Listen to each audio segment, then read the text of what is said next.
Okay, good evening, everyone. I would like to get started here this night. I'd like to welcome you all. We have two meetings back to back. We'll be starting off with our Committee of the Whole meeting. Once that meeting adjourns, then we'll take a short break and then move into the special council meeting. So I'm just looking at the cover page for tonight's Committee of the Whole, and there's just a correction that I need, and it says that the agenda for May 1st, 2017 special meeting of council should read Committee of the Whole be adopted as circulated. So I'd like to have that approved by council, please. Moved by Councillor Casper and seconded by Councillor Pearson. All those in favor? Opposed? Motion's carried. Okay, we do have a delegation item 4.1. That'd be a 5-minute presentation from Mouck Marine Energy Production Limited. So I'd like to welcome Mr. Peter Mouck up to the front, please. And if you could please just turn on your microphone just so we can hear you, we'll get started. Thank you very much.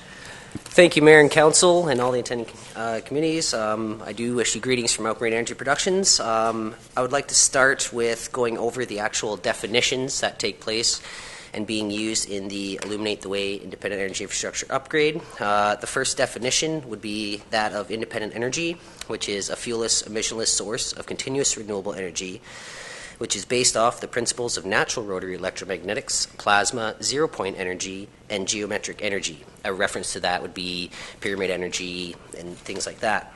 The next definition would be that of independent energy devices, which also is a fuelless, emissionless source of continuous renewable energy that requires no continued external input to...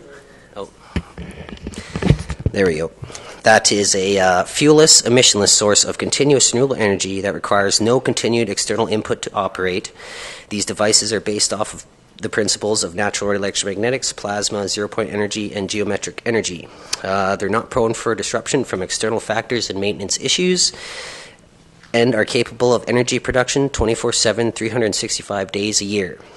These devices can be utilized as a passive income generator based off of true energy consciousness and power generating capabilities in the right environment with the right legislation set up.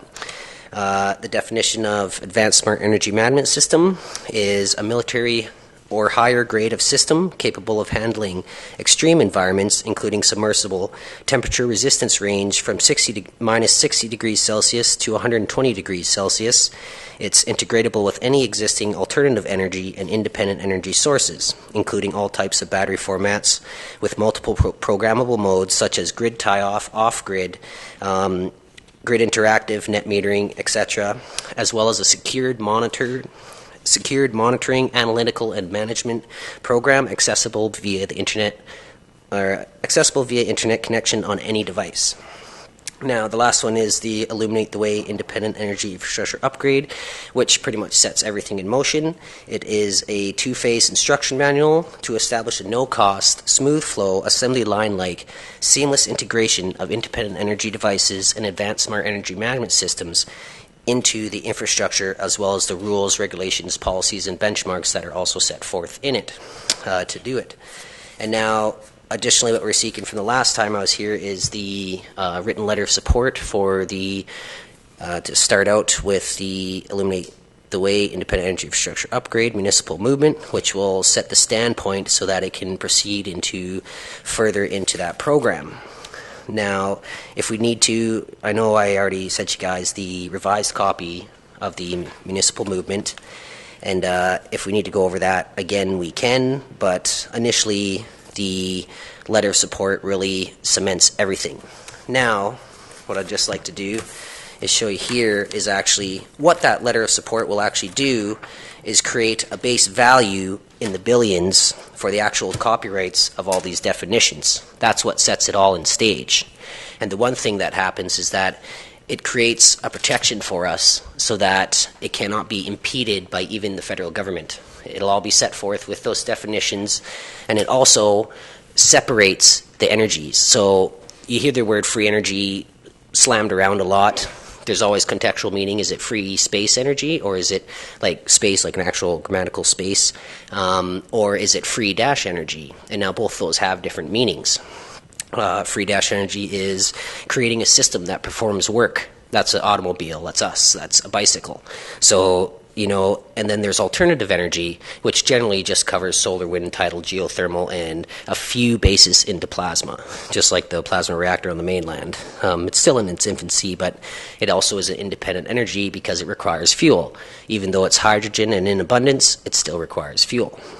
Now, upon that continuation of the letter of support, it allows us to take these, set the stage, and then continue on and provide that no-cost infrastructure upgrade. So that means the municipality, like for the municipality service buildings, including the town hall here, the RCMP and everybody will receive the upgrade, as well as the homeowners and the commercial and industrial sectors of Souk here.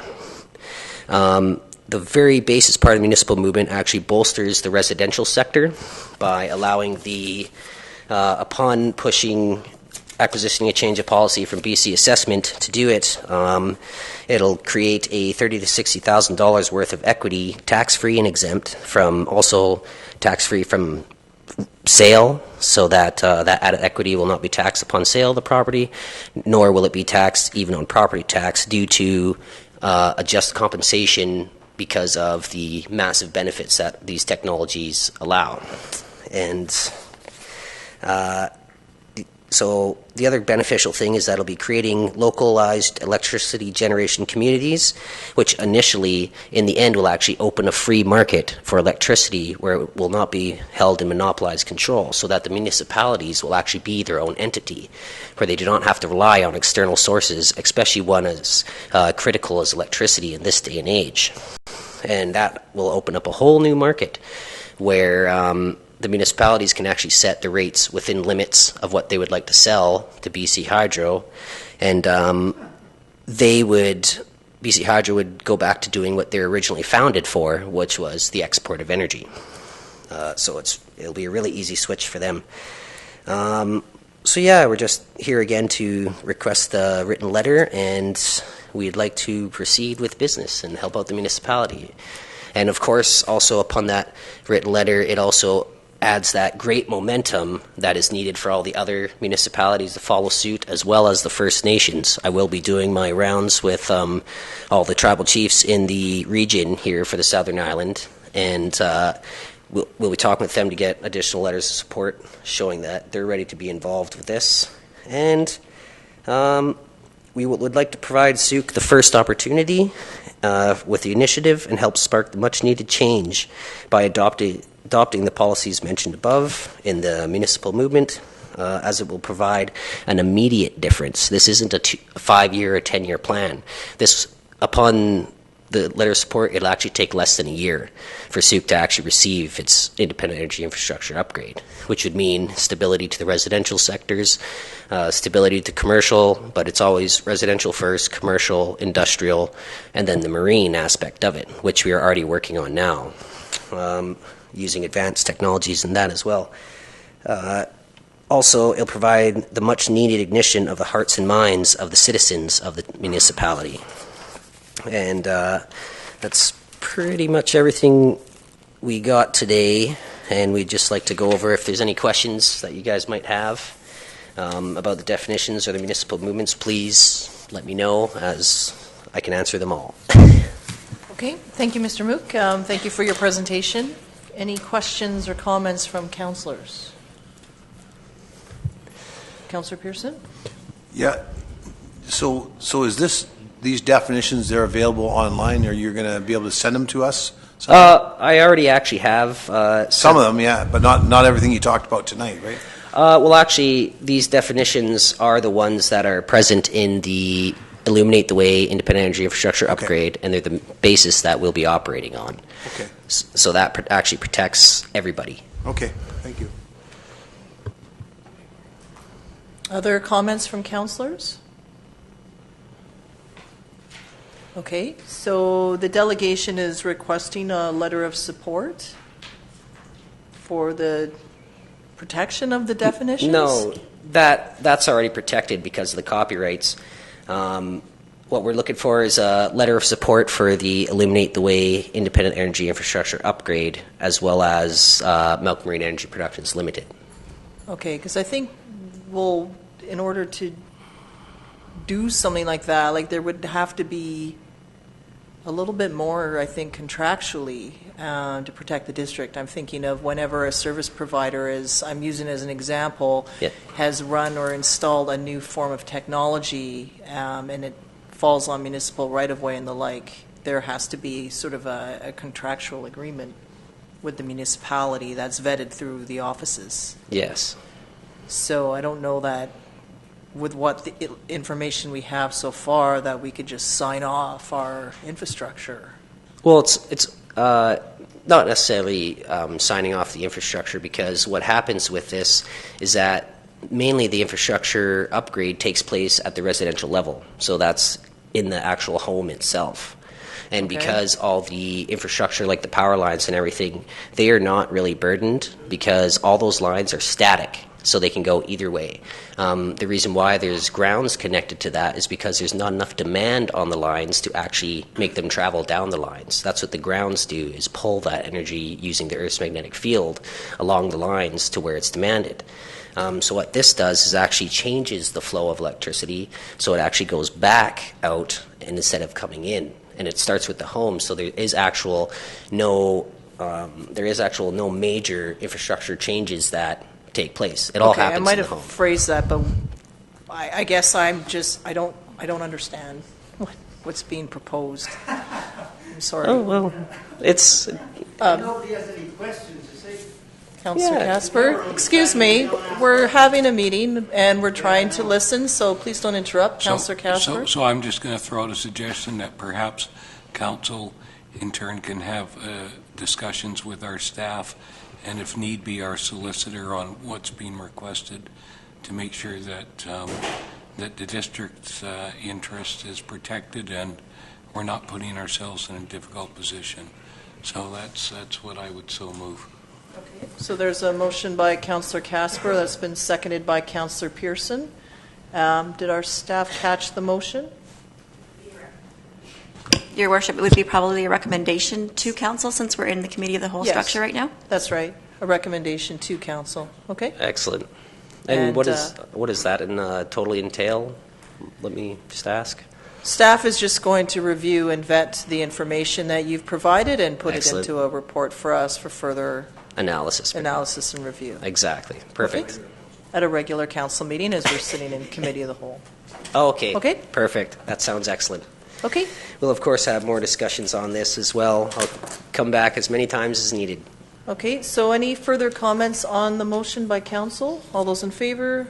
Opposed? Motion is carried. Okay, thank you very Excellent. much. Thank you. I hope you all have yourself a wonderful evening. Okay, thank you Enjoy very your much, great Mr. evening. Mook. Okay, next up on our agenda is Telus Mural. Our chair from the former Arts Committee is here as well to speak to this matter and to provide some information. This item came forward out of the Arts Committee when it existed, and just in the interim, it made sense that these sort of items that are outstanding from committees come to committee of the whole. So welcome, Mr. Johnston. We do have the report, but perhaps if you could speak to it, that would be great. No, I appreciate that the matter has come back before council.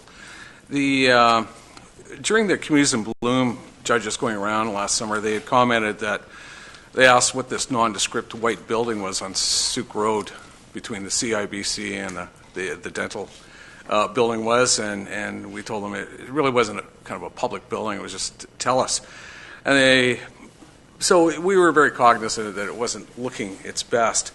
But we had a meeting with the Mr. Lawson, the area manager for Telus, in the summer, late fall, and at that time we proposed that a mural be painted on the building, and they were quite receptive to it. Apparently Telus has done this to some of their buildings in the past with other municipalities, notably Sydney, I believe you mentioned.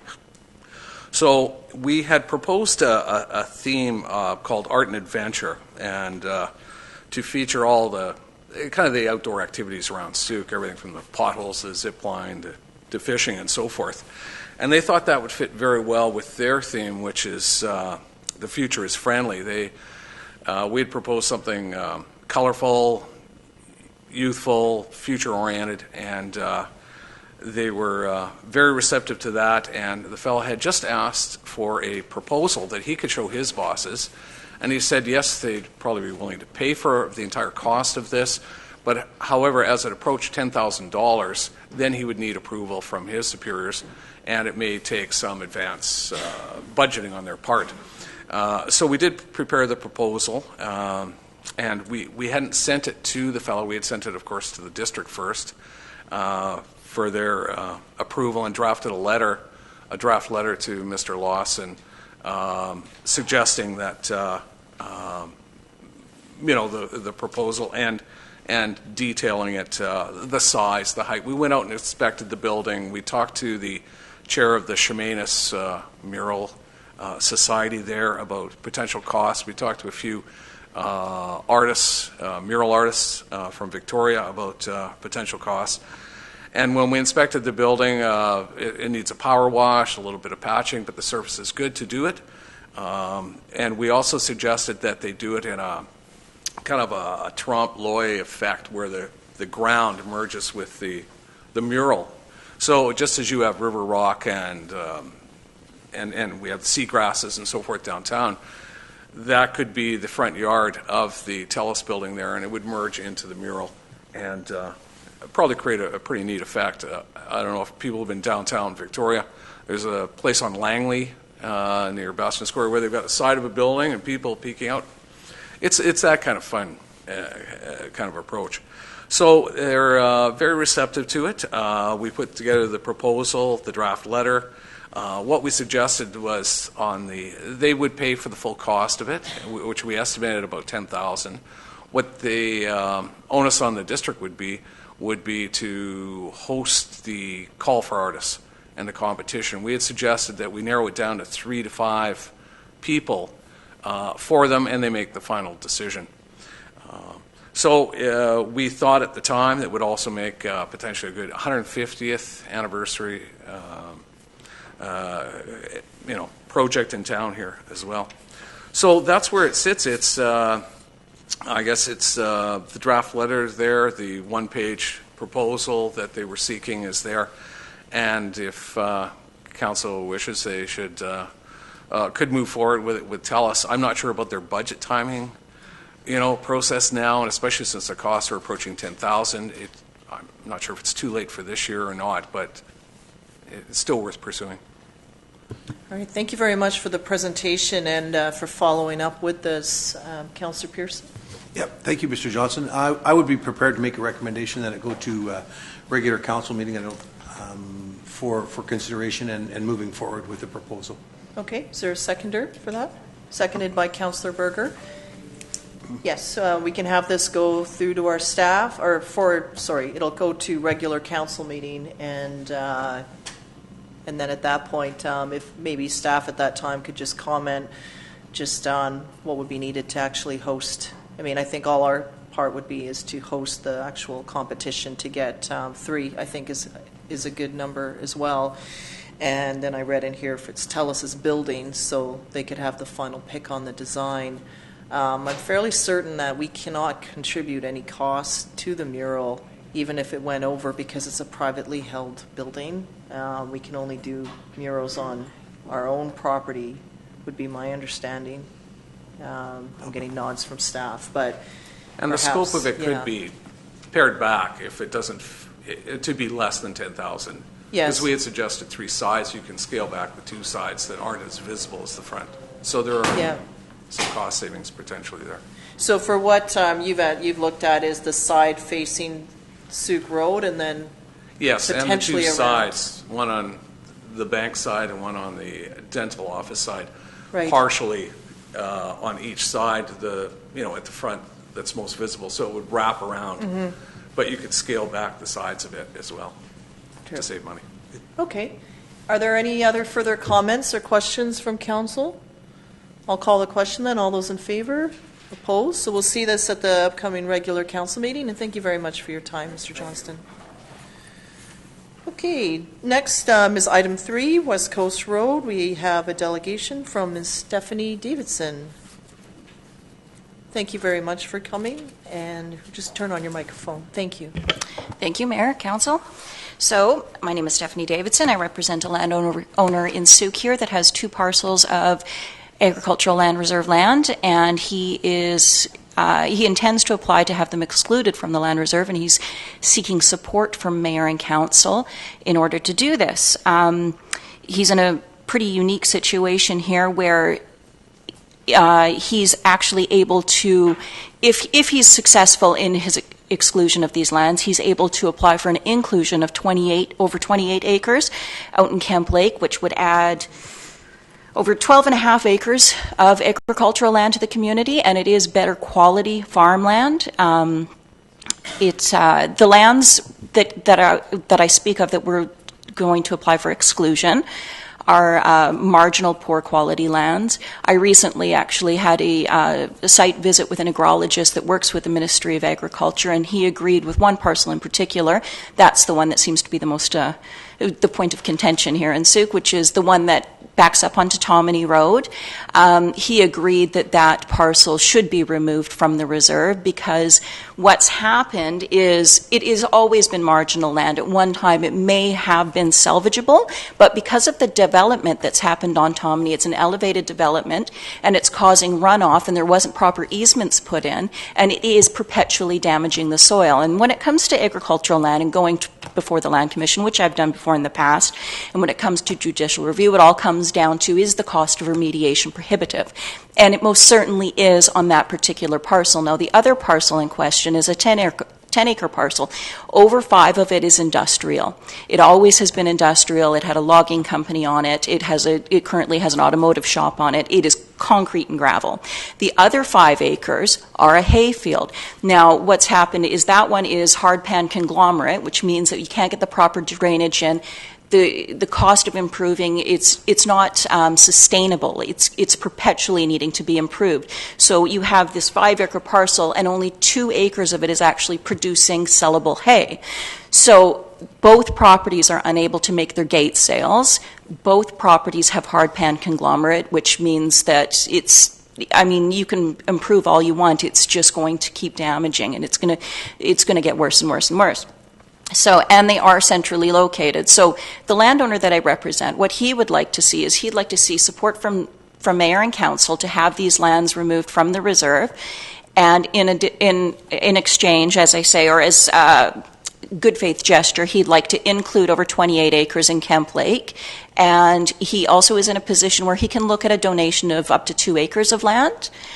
He has never at any point specified to me what zoning he would like to see for these lands. He would like me to work cooperatively with mayor and council to find out what the community needs. If it's a hospital, he'd like to see land earmarked for a hospital. If it's affordable housing, he'd like to see that. If they want a park, that can happen as well. He wants me to work with mayor and council in order to make these core lands, these centrally located lands, usable for the community because they are not usable for farming.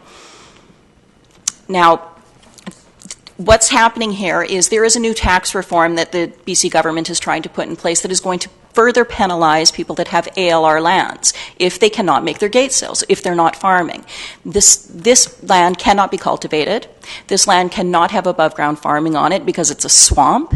The landowner was looking at putting in cattle. He was looking at putting in a feedlot, and that still may be the case if the land doesn't come out because he has to be able to farm it, or he will be penalized. Right now, he is paying residential taxes on it because he's been unable to farm it. And as I say, if this reform goes through, he will be further penalized. Now, the agrologist, I should be honest with you, when I met with him, he said it's much more suitable for pigs because it's not even suitable for cattle. So I'm looking for support from mayor and council. I would strongly advise mayor and council to either come and take a look at the lands themselves, do a site survey, have staff come, have your engineers come out, take a look. Do you have any questions? Okay, thank you very much for attending. I do have a question through to our Sure. staff. Question is on the process with applications to the Land Commission. So my understanding from last year when we had a presentation was that anyone that's interested in applying would submit to the Land Commission, and then the Land Commission would refer back to a council at a later date. So in terms of process, May I speak to that, Mayor? I'm actually directing this to staff first. Okay, go Thank for you. it. Your Worship, the process for exclusion is, as you say, the exclusion application is sent directly to the Land Commission. At one time, it came here and then came to the municipality and it was forwarded to the Land Commission. But now exclusion applications are made directly to the Land Commission. And do they send them all back to? My understanding is the way the process works, and we haven't had one for a while, but my understanding is they can deliberate on the application themselves and either decide to forward it on to the appropriate municipality for comment and input, or deal with it, reject it right then and there. That is my understanding. My understanding, because I spoke with the Land I'll Commission acknowledge you. within the Go last ahead. few weeks, is they said that with the application, yes, it's the landowner that applies, but they would like any supporting documents to go with the application. Support from local government, support from municipality, expert opinion. They want that to go with the application. They don't want it after the fact. They said that way they can look at all the facts while they're there, and then they can consult the district. They were very clear with me. They said any supporting documents that I can send with the application, it's better to have it then and not after the fact. Okay, well, we can get clarity on that. Councillor Berger? Yes, thank you. Within our first term of council, I believe that we wrote 2 letters, one for certain, but I think 2 on behalf of exclusion with this parcel. That was an application that was done by another landowner, and that was done for Brooks Road, for 1841 Brooks Road, I do believe, 7096 West Coast Road. And because all 3 parcels of land attached, the landowner asked this particular landowner that I'm referring to, well, do you want us to just include yours in as well? Now we're looking at 5 acres, just 5 acres separately. And then the other parcel that's 10 acres has never been applied for. And it also, you have to take into consideration the fact that it's a completely new land commission over there. They were very clear with me on the phone. They said that they're looking at things with new, fresh eyes. They have more staff to come out and do site visits and do their own soil surveys. They absolutely encouraged the application. And as I say, I had an agrologist with the Ministry of Agriculture come, and he walked the land, and he said he can't believe that this wasn't considered. Yes, and if I can just follow up, and I believe we actually had a visit during my first term, so this is going back a few years.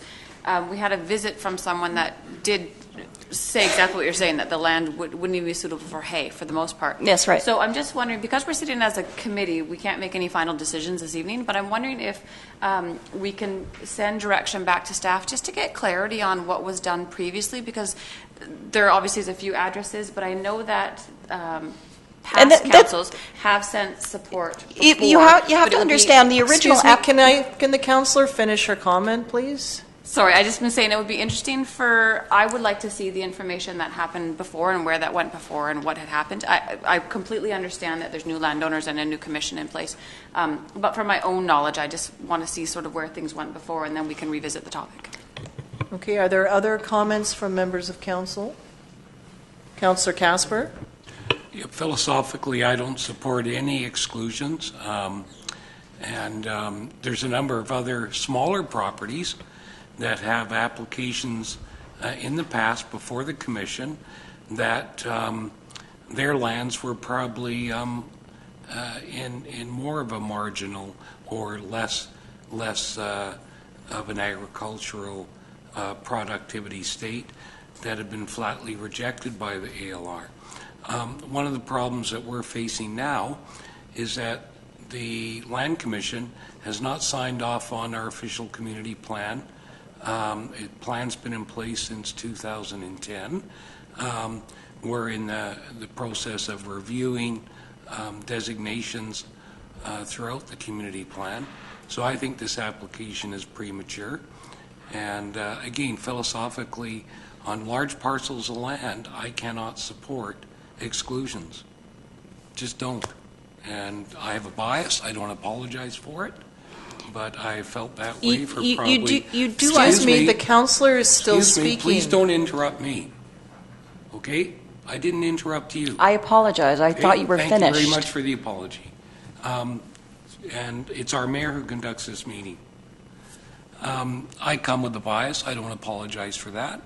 I have felt that way 30, 35 years through all my political career. And I look at key issues that face people who own agricultural land. And some people have chosen to let their land go to rack and ruin for whatever reason. But that's their choice. I'm not going to criticize them for that. And some have done the utmost to try to keep their properties up to a standard where they can make and encourage their land to be viable.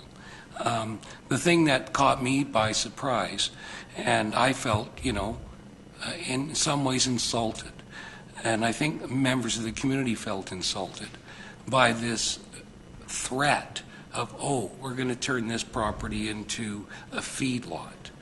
And to me, that just caused ire and rancor in the community. And some people labeled that as a ploy to have the land removed for fear in neighborhoods. So, I'm not passing judgment on it. People can choose to use the tactics, whatever they so choose, on how to leverage decisions. But I personally don't feel that this council should be pressured to actually give support one way or the other as far as anybody making an application, especially when I hear, and I've seen the emails, where there are these veiled threats of turning it into some feedlot. So, it's reminiscent of another story I heard when yourself, Madam Mayor, and Councillor Berger were on council, where there was going to be a fish farm, and it was going to create all kinds of smells, and that caused some rancor amongst the taxpayers, and basically got council to start making some decisions that perhaps, that's their decision. But if I was there, I would never have supported. So, thank you very much for the time. Thank you, Councillor Casper. Councillor Pearson? Well, I think that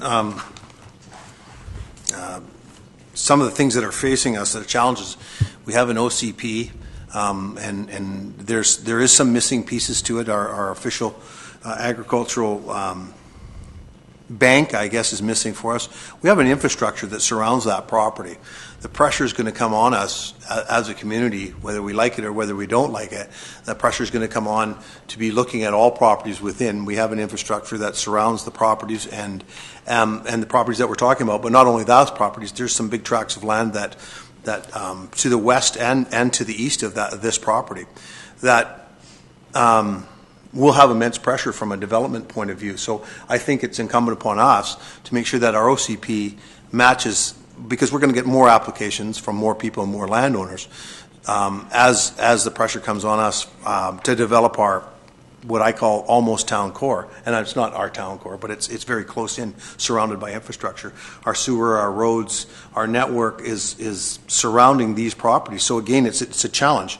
There's going to be people who are going to come forward with applications, but I want to make sure that our OCP supports our direction of what we want as a town, and we've gone through an OCP review, as well as there's landowners who want to take advantage of development. So there's a challenge both ways. We only have to look across the water to the southern part of the interior or the Fraser Valley to see what pressures have been on agricultural land, and which is a lot better agricultural land as far as I'm concerned, and it's been removed. So I think we have to make sure that we review our OCP, and then we have to look at applications one at a time. But again, we have to identify where our growth is going to go, because we're going to have that pressure on us.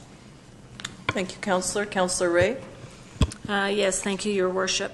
The way I look at it is there's a process for applicants to have removal of their AL land out of the reserve, and I support and being open to that process. So I don't have a problem. I'd like, as Councillor Berger has said, I'd like the information, and I would, it can come to a council meeting, and we can examine it and have the facts and the reports that we need to make a decision. I'm not at this time prepared to make an opinion either way. I think it's important to get both sides of the matter so that we can consider it at that time. So I would certainly support Councillor Berger's idea of taking it to council with the report.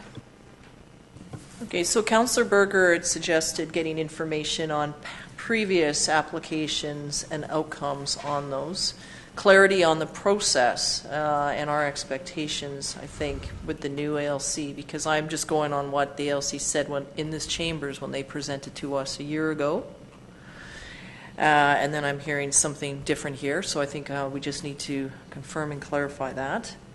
And then in terms of what you spoke of, Ms. Davidson, it's basically the one page that's with your delegation form. So if there was other matters, as you spoke of this evening, any reports from an agrichologist or whatever, perhaps you can forward those on to staff, and then they could be a part of this. That would give council more information and more materials to look at. Okay.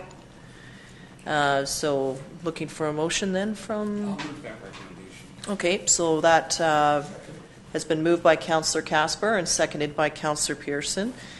Committee of the Whole recommending to Council to receive information on previous applications and the outcomes, the expectations from the Agricultural Land Commission, and whatever additional information Ms. Davidson can apply at an upcoming council meeting. Okay, is that clear? Councillor Pearson, then Ray? Well, and I support the motion the way it's made, but I also think that we have to consider whether we're going to support the application. I'm not sure what the process is. I'd like to understand that, but I'd like that to be debated at a regular council meeting. Yeah, well, that's where, when it comes to the regular meeting, we would have more of those materials, and could council decide at that point how they would like to proceed. Thank you. Councillor Ray. Yes, thank you, Your Worship. And I'm going to come back to Councillor Pearson's comment about matching it up with the ag plan. So perhaps when it comes back before council, we can have some sense of where that agricultural plan is and where we are with the OCP. Because as Councillor Pearson points out, that's a piece of the decision making. Yeah. So we may, I guess what I'm saying is come before council, but we may not be at a point where we can actually make a decision. It may have to be deferred possibly. So I just raised that in terms of expectations. Yes, we are in the middle of an OCP review, and as Councillor Casper, I believe, said, the Agricultural Land Commission did not sign off on the last OCP that we had. This has been in place since 2010, and we're doing a review and an update right now. We took a bit of a break from it to focus on our budget, and now we've picked it up, and this is the first evening that we're back getting into that. So that's where we'll just have to see what the timing is like at that moment. Okay? Just one quick question, if you don't mind. Given the fact that you're working on the ag plan with the OCP, and this proposal would in fact put 28 acres into the reserve that they sit between two other ALR parcels, would you at any point want staff to come out and do site visits to these parcels? Well, the 20, as you said, though, the 28 acres is not within our own boundary, though. Well, it's out in Kemp Lake. We still have no jurisdiction over what occurs in the other outlying areas. We can only focus on what occurs within our own municipal boundaries. Okay. But that is something that our staff will take into consideration. Okay. Okay. I did note on this agenda there is public input to follow each item. So before I call the question on the motion, I'd just like to invite anyone from the public to comment. Sorry, Ms. Davidson, if you don't mind just having a seat in the audience, just so that I can allow members of the public to come forward. I'm sorry, can I say one more quick thing? I just wanted to mention that the feedlot, putting the feedlot on, that was not a veiled threat. That was simply looking at some way of farming the land in order to make gate sales. And as far as the landowner not keeping up his land, the land is being damaged by the development on Tominey, and if anybody were to come out and take a look at it, they would clearly see that it wasn't lack of work on his part. It was the development. It should never have happened the way it did. It's an elevated development, and it causes perpetual runoff. I just think that should be known. It was not the landowner that I represent is a good man, and he is pro-agriculture, and I think that should be noted. Okay, thank you, Mr. Howitt. Thank you, Your Worship. Just for a point of clarity, what we are doing is we're reviewing a refresh for the OCP at this point in time. We are not reviewing the existing ag plan at this point. Thank you for clarifying that. We do have an ag plan that's been adopted that is in place right now. It is the OCP that we're just focused on. Okay. Thank you. I was going to remind you that it was public input. There's a few things. Sorry, Ms. Lures. I just Oh, you need your name. 5526 Suk Road, Ellen Lord. So, again, what you said was correct. The Kemp Lake property is not in the district, so it's not something that we can even be discussing. The proposal for this land saying that it's marginal, etc., all land is marginal. All land has to be perpetually maintained and cared for. As a farmer, from the prairies, that all land has to be perpetually maintained. I would, as far as the development autonomy, there is in our bylaws we have that people who are developing and there needs to be remediation done by that developer in autonomy if he is in fact affecting ALR land. That's not allowed, as ALC Commission says. And to remove any land, most of the land that's being farmed actually is not in the ALR, but that land, it doesn't matter. It's been remediated to become farmable, to grow. Hay is one of our biggest problems to keep hay growing. I get hay have been getting hay from that farm.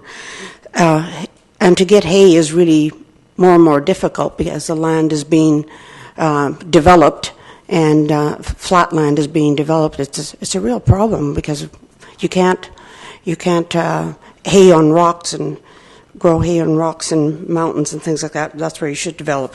But again, it shouldn't be that development shouldn't be affecting the farms. There's two parcels there, the 10-acre and the one that's been used as industrial. When we did the OCP initially, the discussion was around agricultural land, ALR land, and in all agricultural land, and allowing that land to be able to make a proper income, but not destroy the land.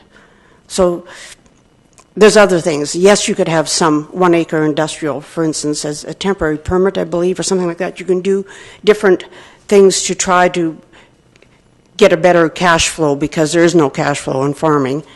So allowing different little things to happen that can give some income to that farm or to that land. And feedlot, as far as a feedlot goes, that is the most damaging thing to do to any property, because when you have a feedlot and you have animals close like that, you've got antibiotics and on swampland, it's just not possible. The cows' hooves would be rotting. It's just not a very. I mean, to even suggest that's not very responsible, in my opinion. Other than that, also I wanted to go back to the Telus property as well, because I remember when that came forward, the Telus people came forward and asked to put another, what do they call those, antennas up on their property. And the big thing that was pushed was that they were going to remediate their land and make it all beautiful and et cetera, and it's still ugly. So yes, I would hope that that Telus actually comes through with what they said they would do at that meeting. Thank you. Thank you, Ms. Lures.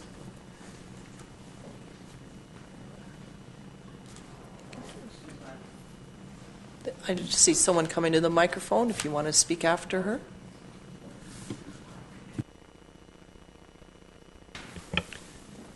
Gail Hall, 2517 Suk River Road. And thank you for the opportunity. I just want to make sure that everybody knows why the Land Commission has not signed off on the OCP. Do we all know? I do. It's because on this very property, there was a circle drawn, and I think it's a technical learning center or something like that was put there. And the Land Commission said from the beginning, until that's gone, we won't sign off. So let's not blame them. It was us. Thank you. Thank you, Ms. Hall.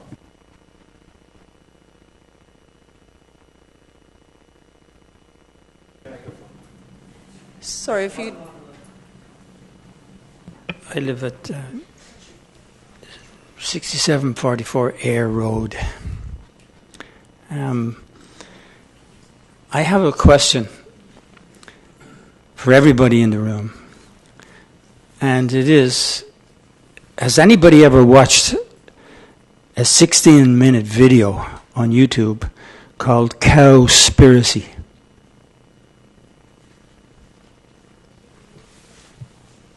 Anybody? So nobody has watched this video. I watched it yesterday.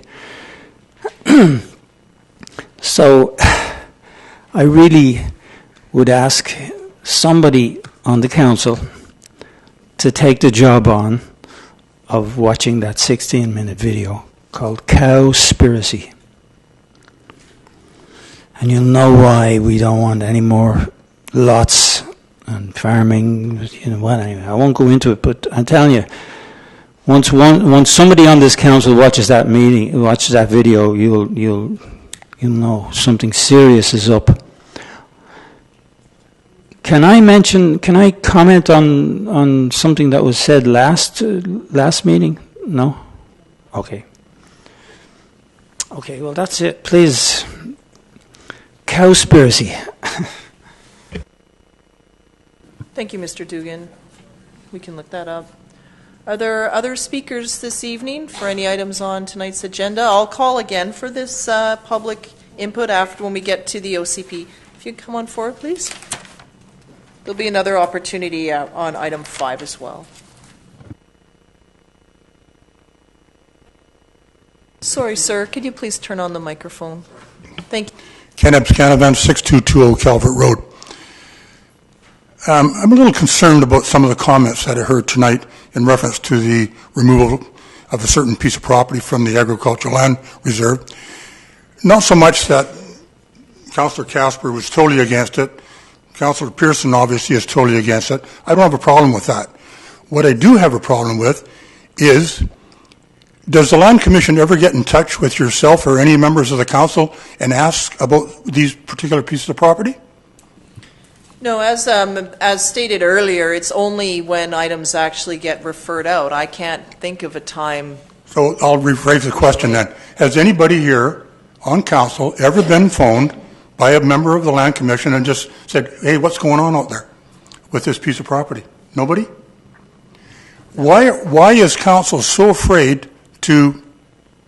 Councillor Casper would like to respond to your question. In I think it was 2012 or 13, the council of the day had a meeting with the Land Commission, and they actually had the big map, and they actually identified the large tracts of land and large acreages that they were very abundantly clear about that would not be removed. That's got nothing to do with my question, Councillor Casper. No, I'm just talking. I'd like the councillor to answer. So I just want to finish. So there was fairly extensive discussions about the role of the commission, what they do, and what their sort of view is about large tracts of land.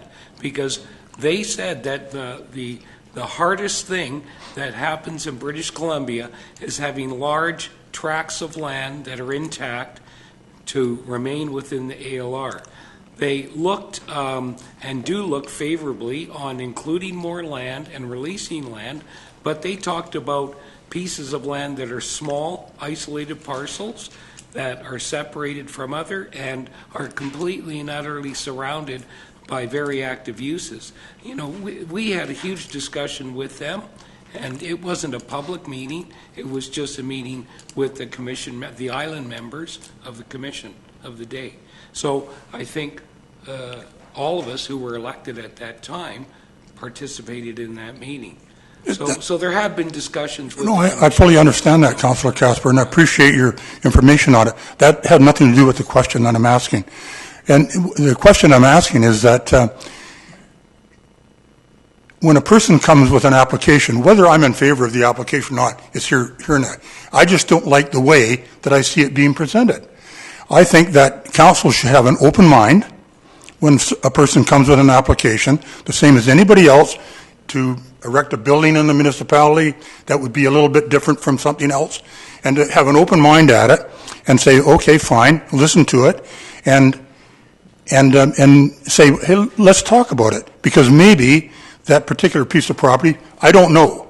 I'm familiar with the property because I hay right beside it. We used to hay there at one time. And again, there's no money in haying. There's no money in anything to do with farming. It's just something that you do. Okay? People that have 5 acres are lucky to make $1,500 a year after they pay for it and get it cut. So you can't live on $1,500. That's a fact, because I cut most of the hay in the Sooke area. But the point that I'm trying to make here is that it feels very unfair for a person that comes here and to council, and Councillor Casper gave a great oral presentation of how he's ticked off for the last 35 years, and that's fine. That's his opinion. And Councillor Pearson didn't give the impression that he was in favor of it either.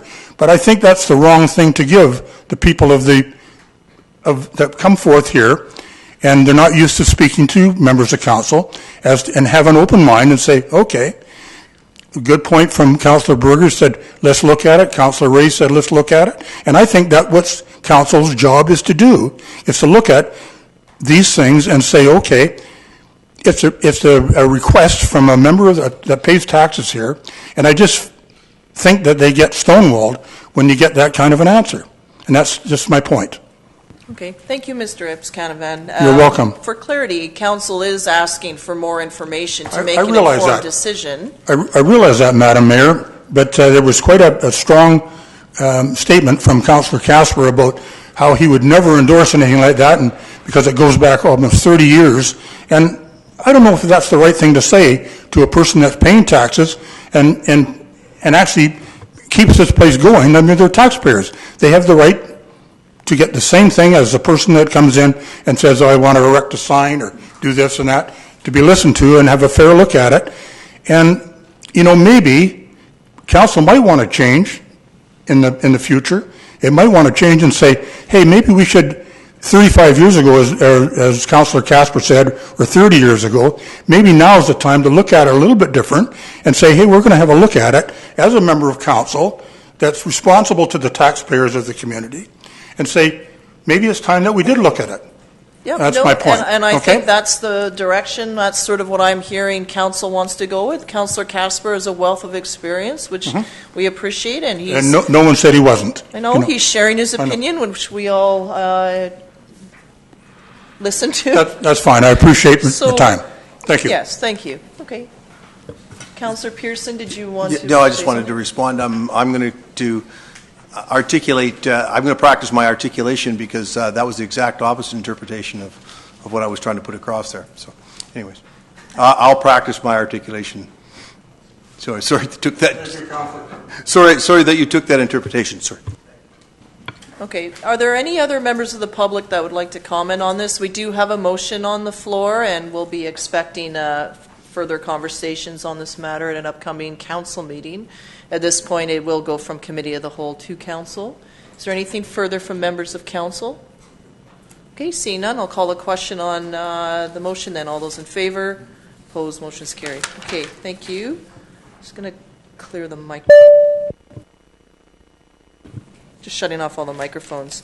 Okay, so that brings us to item 5, our official community plan review update, and I believe this will be starting off with a staff presentation from our planner. Welcome and thank you.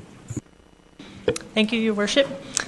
Thank you, everyone, for coming tonight. I'll just do a quick review of the process that we've undergone to date with the official community plan.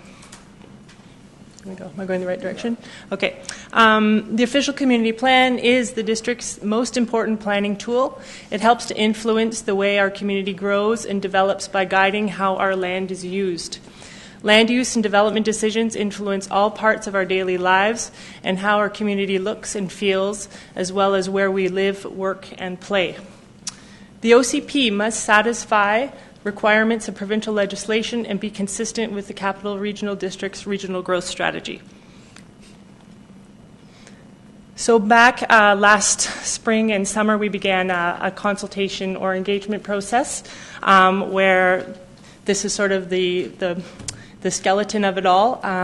We had and it more or less revolved around visioning. We had about I forget the numbers now, I don't know, about 10 different engagement sessions where people could come to different workshops and provide oral and written feedback. We had stations put up at the library and at the Sea Park for over a week at a time, covering basically all of the topics one would consider within the official community plan.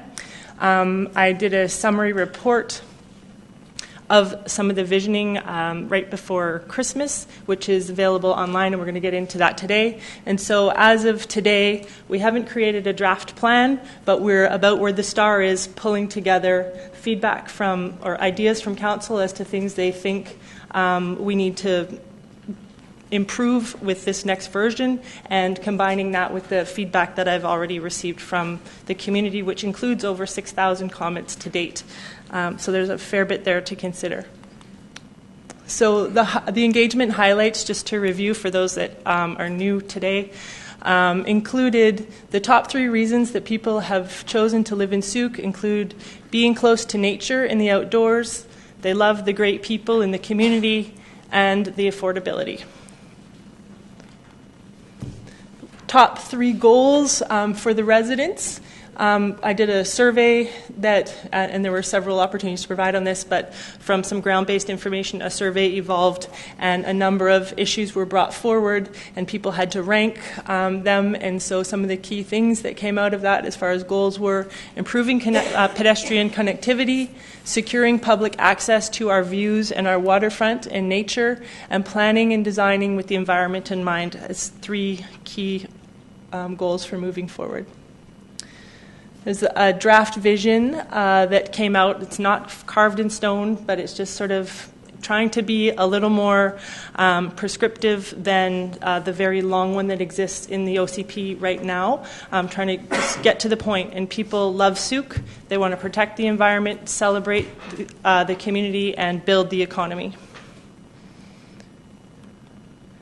And that we had 12 different key directions that also came out of the process to date. Connecting, having protecting for future generations, designing with green technologies, celebrating the cultures that we have here, considering safety first, embracing community, securing our food, preserving our ecosystems, striving for excellence, being innovative and efficient with our infrastructure, keeping things affordable, and definitely these are not in order, but buying local and creating jobs. This poster is available on the website if you want to go home and read the bullets and get into it more, just so everyone's aware. It's been up for quite a while. Oh, sorry. And so the public themes are in the left-hand column there, and as of January 23rd, I think was our last meeting, it was requested of staff that I meet with each council member individually to sort of have a one-on-one and feel what some of the key improvement areas would be for each of them. And so I did that, and basically there were a list of 17 things that each of the council members brought up. So there were 17 things they could agree upon. And this is the list on the right-hand column. And so I thought it would be interesting just to sort of cross-tabulate it to the public result themes. And really, the OCP will address all of these. But today, because they haven't heard what each other said, we're going to go through each of the items on the right-hand column and sort of do a roundtable discussion where hopefully they can provide some direction and ideas as to where we can make the OCP better for the next round.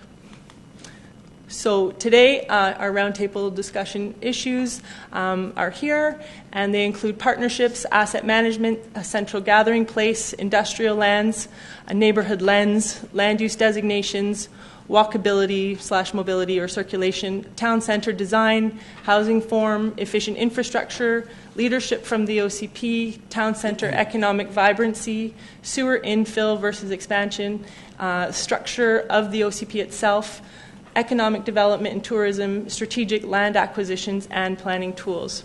So we could probably be here for several days. So hopefully we can hone in on some of the key suggestions and go ahead when you're ready. Oh, maybe, did you want to say something? Rob, I think would like to.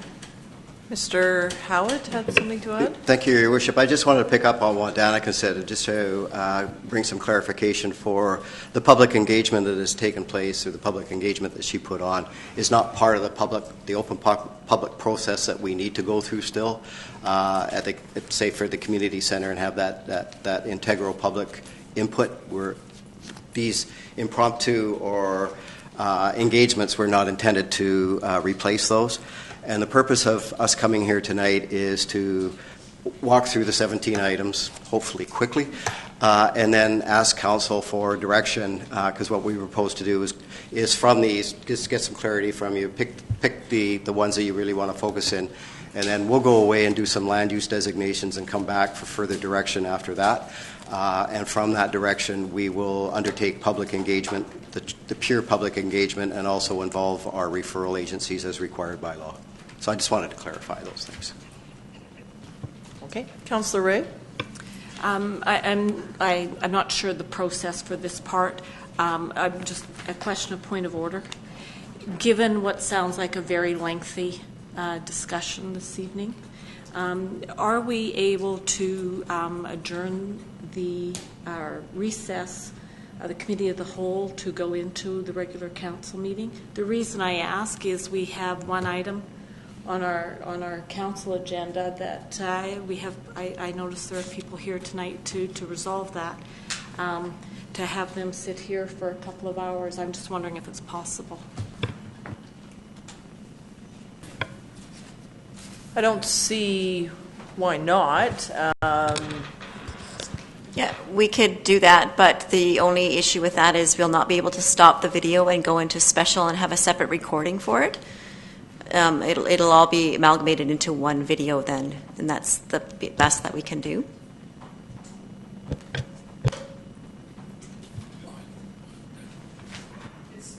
It would still be webcast though, so it would all. Yeah, it'll be live streamed, but when the recording is finished, it'll have to be all as one. We won't be able to stop the recording and then go back into it after. Once it's stopped, it's stopped. Okay. Unfortunately, yeah. So I'll leave it for council. I mean, it's still recorded, and then anyone can forward through to the relevant part as they so desire. I think it's just important that it's webcast, but that does raise a good point. So it's up to council. We can either continue through this and as it was set out initially, or if you like, we can recess this and go to special council. So I'm open to that as well. I'll move we recess to address the special council meeting as outlined in the council agenda. Okay, is there a seconder for that? Seconded by Councillor Berger. Okay, so there'll be a motion to recess and we'll head into special council. Any other comments from council on the motion? Councillor Pearson? Just microphone. Well, from a recording point of view, I guess, is it going to show on our website that there's a time? Because I know that you have breaks in that video. Just because they're two separate meetings, but what we can do is we can place card it somehow to let people know that at this point in the video it's went into special. Okay. It's still live streaming right now as we're speaking, but just for the recording for the end result. It's more for archiving, like when you go back and you want to see something, it would be that, oh, there's no video for the special council meeting, but then we could put a note on the website that special council meeting video would be found within Committee of the Whole of this date, so it's more for archiving.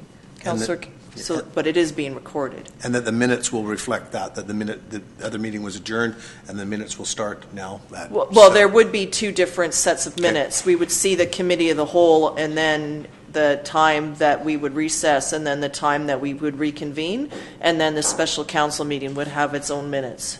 Yep. Thank you. Councillor Casper? So the only thing that wouldn't be included is the actual agenda, correct?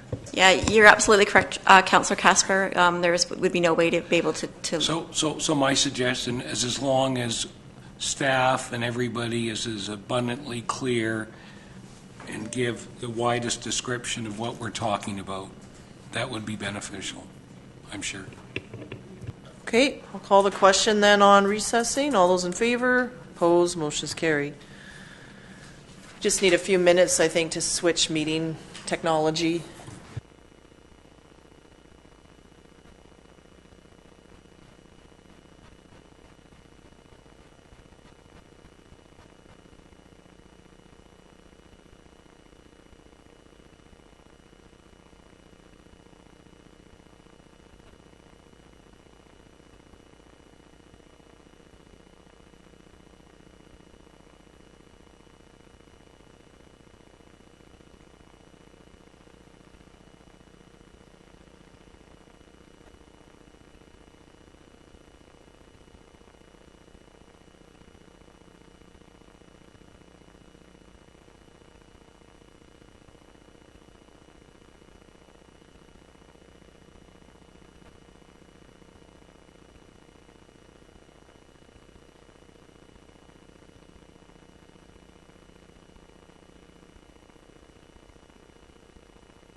Okay, thank you, everyone. We will get started on our special council meeting. So I'll call this special council meeting of May the 1st to order, please. There's no new business or supplementary information, so just look for council to approve the agenda as it's presented. Moved by Councillor Ray, seconded by Councillor Berger. All those in favor? Opposed, motion's carried. The first item up, item 5, is public input or public question and comment period on this evening's special council item only. There's just the one item. So if anyone has any comment on that, please come forward. There's a 2-minute time limit, and we just need your name and address for the record, please.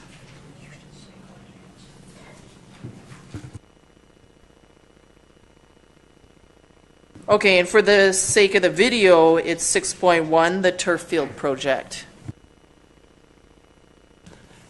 Gail Hall, 2517 Souk River Road. I just want to, there's a lot of things I need to say about this, but I'm not going to have time, so I won't be able to do it. Just on the back page where it says turf replacement after 10 years use, replacement cost $500,000. I've read a fair bit about these turf fields, and just about every article will tell you that it costs more to get rid of the one you've got than it's going to cost you to put down a new one. And I don't see any allowance there for that. It's extremely hard to get rid of. And You'll find that in pretty near any article that you look at about turf fields. So I think that needs to be looked at. And I would also say at this point that I am totally against the $700,000. Thank you. Thank you, Ms. Hall.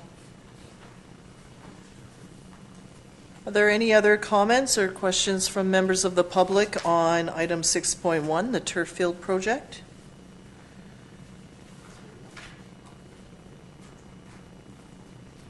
I'll call for a second time.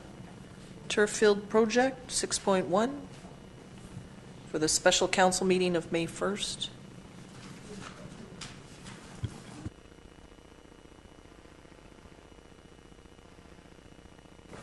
Ellen Lors, 5526 Road. I remember the question was asked at one of the meetings about public money going to private property, and I believe staff was going to look into that. I'm just wondering if there's anything to report in regard to that. Is that doable? Can we do that? Can council give public money to private land is the question. Can we get a comment from staff? We've done this by way of grants in the past to different outfits, but with private It's just a question. I think that question was out there, and I can't remember what the answer was. Okay, thank you. Yes, Your Worship. The $700,000 is split between gas tax and playing field reserve funds. The gas tax portion of it has specific reporting requirements that we're going to have to meet. There needs to be an agreement in place with the ultimate recipient, which can be community associations, which in this case is a community association. So that's fine. Okay. The answer is yes. Yeah. Thank you. Thank you, Ms. Lors.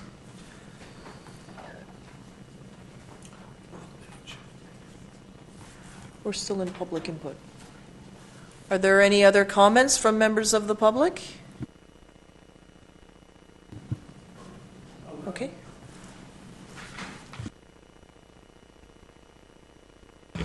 Herb Haldane, 3118C Otter Point Road.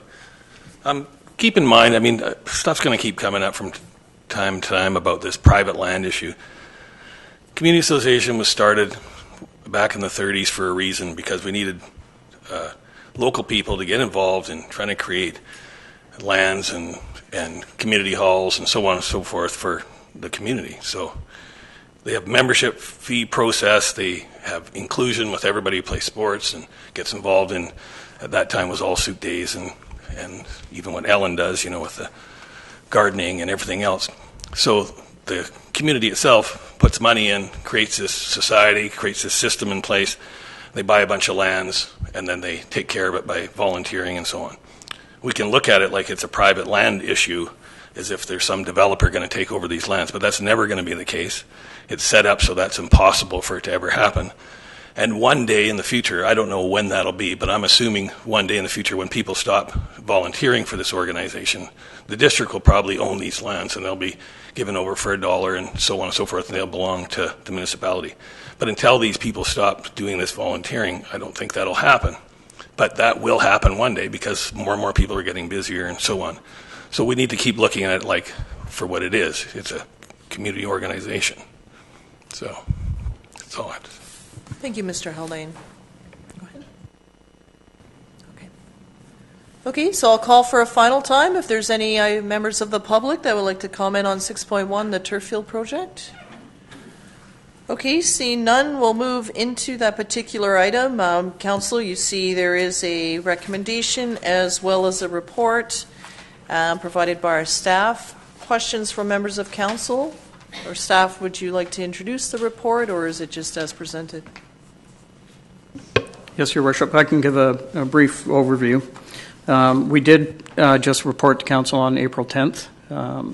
And this is really just a bit more. We had another meeting with the group, the full committee this time, and that was on last Friday. And they are requesting funds at this time, so we thought there is a bit of urgency around this to pay the supplier of the turf field a deposit and not delay things. So we've looked at it as if we look at the playing field reserve fund versus the gas tax funds definitely require an agreement, and also will with the CRD. So that, playing field funds we could move along a little quicker with, and then get the agreement in place for the rest of the funds. So that's why there's a recommendation in front of you for a partial payment at this time. Okay, I'll go to council in just a minute here. My understanding with the Capital Regional District's contribution is that those funds are coming through to the district. The district will hold full fiscal accountability for those funds, rather than having two different agreements forms. That's correct? Actually, we will have two separate agreements. We still will? Yes. Okay. Yep, there'll be a tri-party agreement with the CRD. Okay. And then there'll be a separate agreement between the district and the community association. Okay, but sorry, what I meant though is that there isn't a separate one between the CRD and the community association, because the funds are coming through to the district. So then this is where with the tripart agreement, we would reply back to the CRD to fulfill any financial or any commitments that they may request. Yes, so the way the gas tax, we are responsible for reporting. We maintain full responsibility for those funds. Even though there's a different ultimate recipient, we have to do the reporting, and we need to make sure we're going to be able to do that reporting. Otherwise, further funds may be in jeopardy.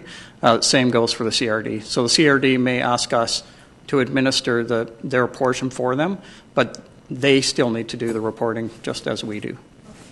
Very good. Okay, we have comments from councillors. Councillor Ray, Casper, then Berger, please. I thought I'd just move the recommendation for the conversation. Okay, so the recommendation is moved by Councillor Ray as stated and seconded by Councillor Pearson. So I'll go to Councillor Casper then. So I think it's important that staff clarify that the $275,000 or $70,000 comes out of the $400,000 playing field reserve fund. And could you just elaborate on the flexibility around that fund? Yes, Your Worship, through to Councillor Casper. It is in the recommendation that it is the playing field reserve fund that's used, and we would, that's $400,000 fund that's approved in the budget already for this purpose. The playing field reserve fund, by law, I do not have in front of me, but it is for this type of activity. So, and maybe the Director of Development Services may know more about it than me. Your Worship, through from Mr. Blackhall, yeah, it does give us that flexibility to allow funding to go towards the playing field, even though the playing field is owned by others. It gives us that flexibility. So if I may, my recollection is that the money could be used to develop a playing field, to acquire, construct, anywhere within the municipality. There were no strings attached as to location, correct?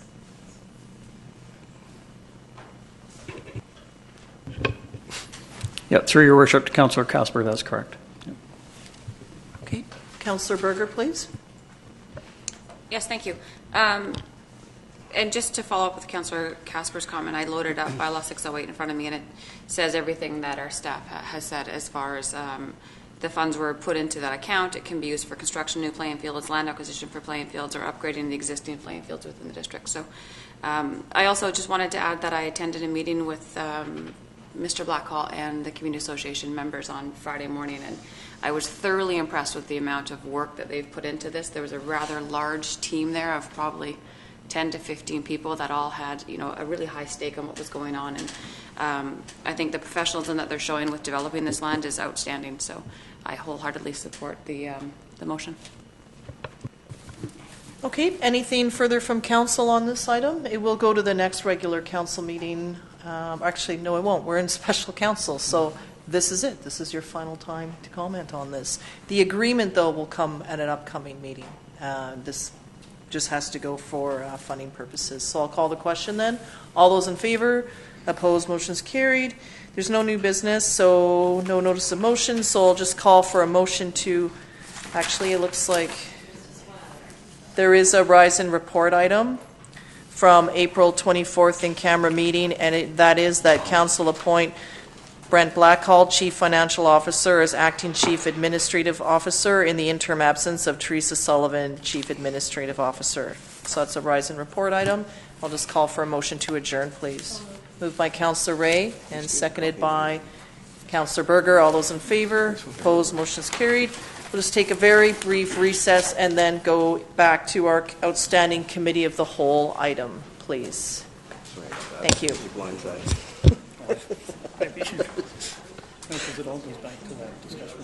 No, I know. But the thing is, it's the bylaw. I know. Like that. The bylaw is very specific. The thing is the bylaw, or the agreement was predicated on the bylaw. That much I do know. Okay. But I don't have that instant memory. And I can't even find all agreements somewhere. I have it, I think, somewhere. But the problem, it's like a 40-page document.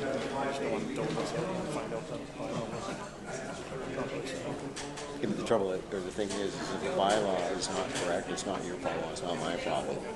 It's a district problem. Lindsay was involved, you think? Lindsay Parcells. Yeah, so I'll just, before I cut the check, I'll just give them the check. Go give me the background. None of us have the history. None of us are involved. No, that's the problem with it.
Okay, thank you, everyone. I'd like to get back into our committee of the whole discussion, please.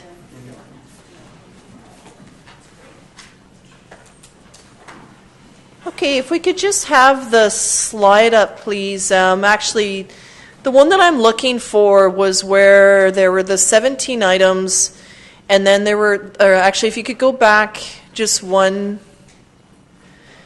Okay, so the reason why I wanted this raised is that I can see where several of the items sort of connect back into one theme from the public, but then there's items raised by the public that haven't been raised by council, and that I don't think doesn't mean that we don't regard them as important. Sometimes it can be just the mindset of where you're at the time. And so what would happen to those items? Because I think they all belong with the other 17.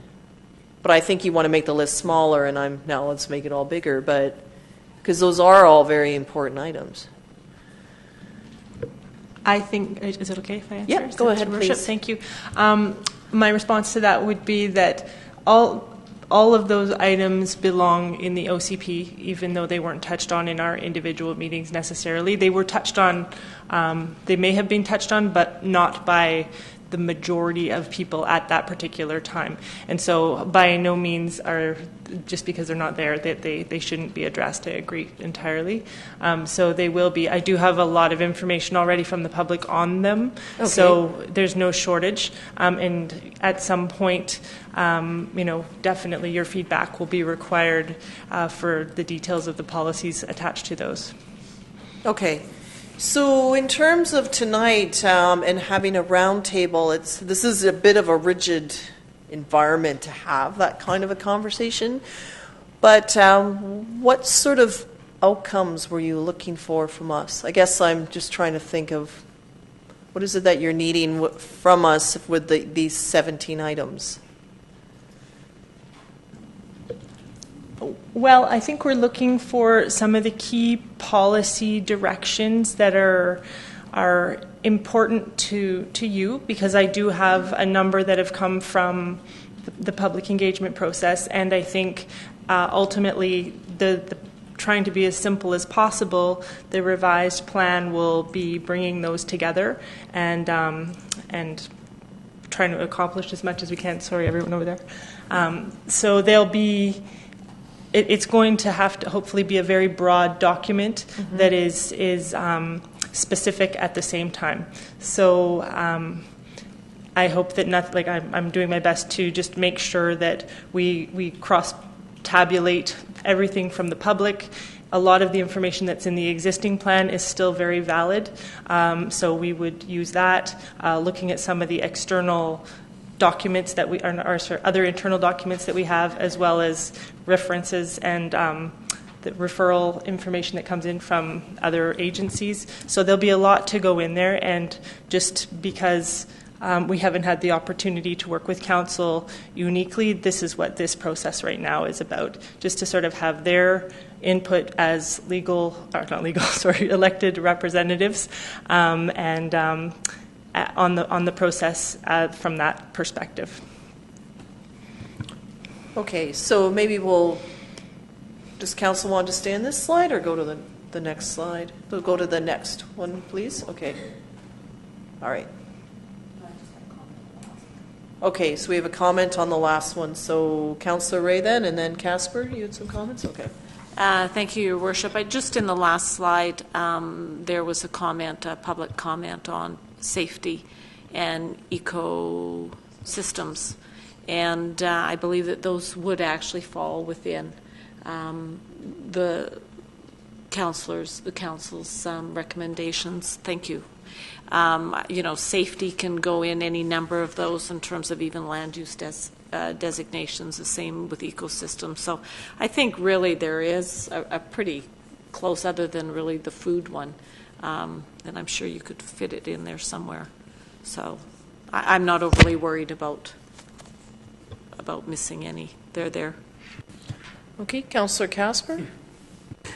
Well, and this is no disrespect to the authors of our current plan, but just in the past 7 years, I think many of us have witnessed the contradictions contained in the current plan, which have created less clarity than what there should be in the plan.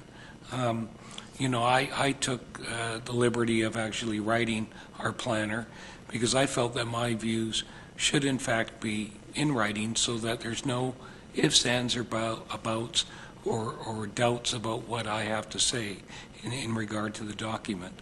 I'm going to focus on one of the goals of our strategic plan, and that is to simplify the planning process. And the reason I'm going to state that is because our current plan is riddled with so many items which are policy related, items that relate to initiatives and implementation. There's close to 900 separate line items on what could be viewed as dictating to this council or future councils as to what should in fact be done in regard to the running of the municipality, covering a wide range of issues, most of which, in my opinion, will never be implemented because of a number of factors: cost, political will, even will from the community. And these are the kind of things that I know that our planner has identified, that unless we're sure that there are items in the document that will in fact be implemented, then you shouldn't even have them in the document. And when you look at the legislation provincially, this council and future councils are not legally bound to implement any plan or part of this document that subscribes to spending, infrastructure, or any other item that is being discussed in the document that is outside general land use provisions. Our lawyers have said on numerous occasions throughout the years that we all have to make sure that our land use plans and our zoning bylaws are not in a collision course, and they actually go together and are hand in hand.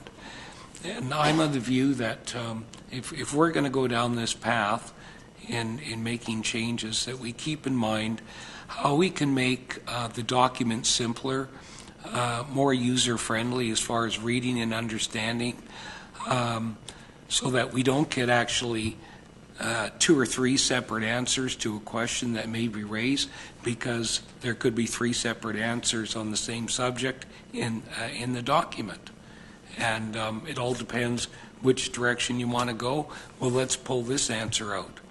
And then if you want to go this way, a 180 in opposite direction, well, it says this in the community plan. So in my mind, those are contradictions that have to be eliminated.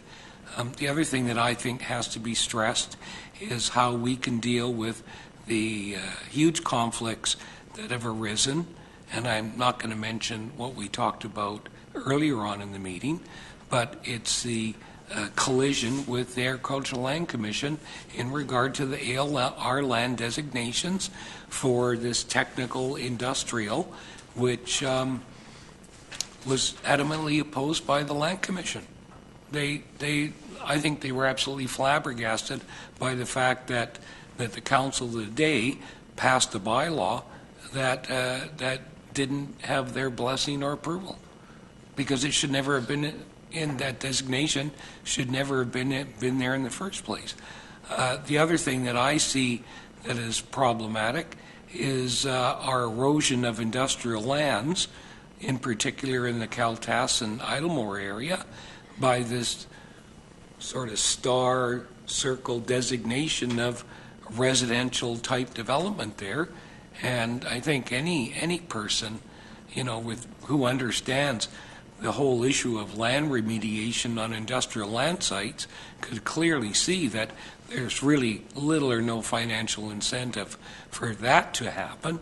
In 7 years, there's been nothing done. If anything, we've spent time. If somebody wants to do something with their industrial land, we've had to actually make amendments to the official community plan in order for them to do it, which to me seems totally contradictory to the market and what people are actually wanting to do with their industrial land. So those are some issues that I think we have to seriously tackle, because they don't reflect market conditions, and they don't reflect what's actually needed in the community. And I don't know why anybody would want to erode already zoned industrial land and change that, and then turn around and decide, let's put industrial land on ALR. Like, what a contradiction. But You know, the people of the day made that decision, but it's obvious that it hasn't worked. And I think that's been demonstrated by the position that Land Commission has taken, that they didn't sign off on their document. I want to applaud our planner for the effort that's been put into this, because it's a fresh set of eyes on this plan. And I'm sure all of us around the table in the past 6 years have seen that, for example, there was all kinds of vision about doing stuff in the town center, namely, we want to create this artist road and artist way. Well, the marketplace, those who own property and those who want to make investments in the community, clearly didn't see it that way. So what did we have to do? We had to amend the community plan in order to allow the development that the marketplace thought should happen. So to me, those are the kind of issues and examples where we should keep in mind as to what are we doing to provide the needs of affordable housing, to make sure that we have enough land in place for housing, because those are requirements of the community plan.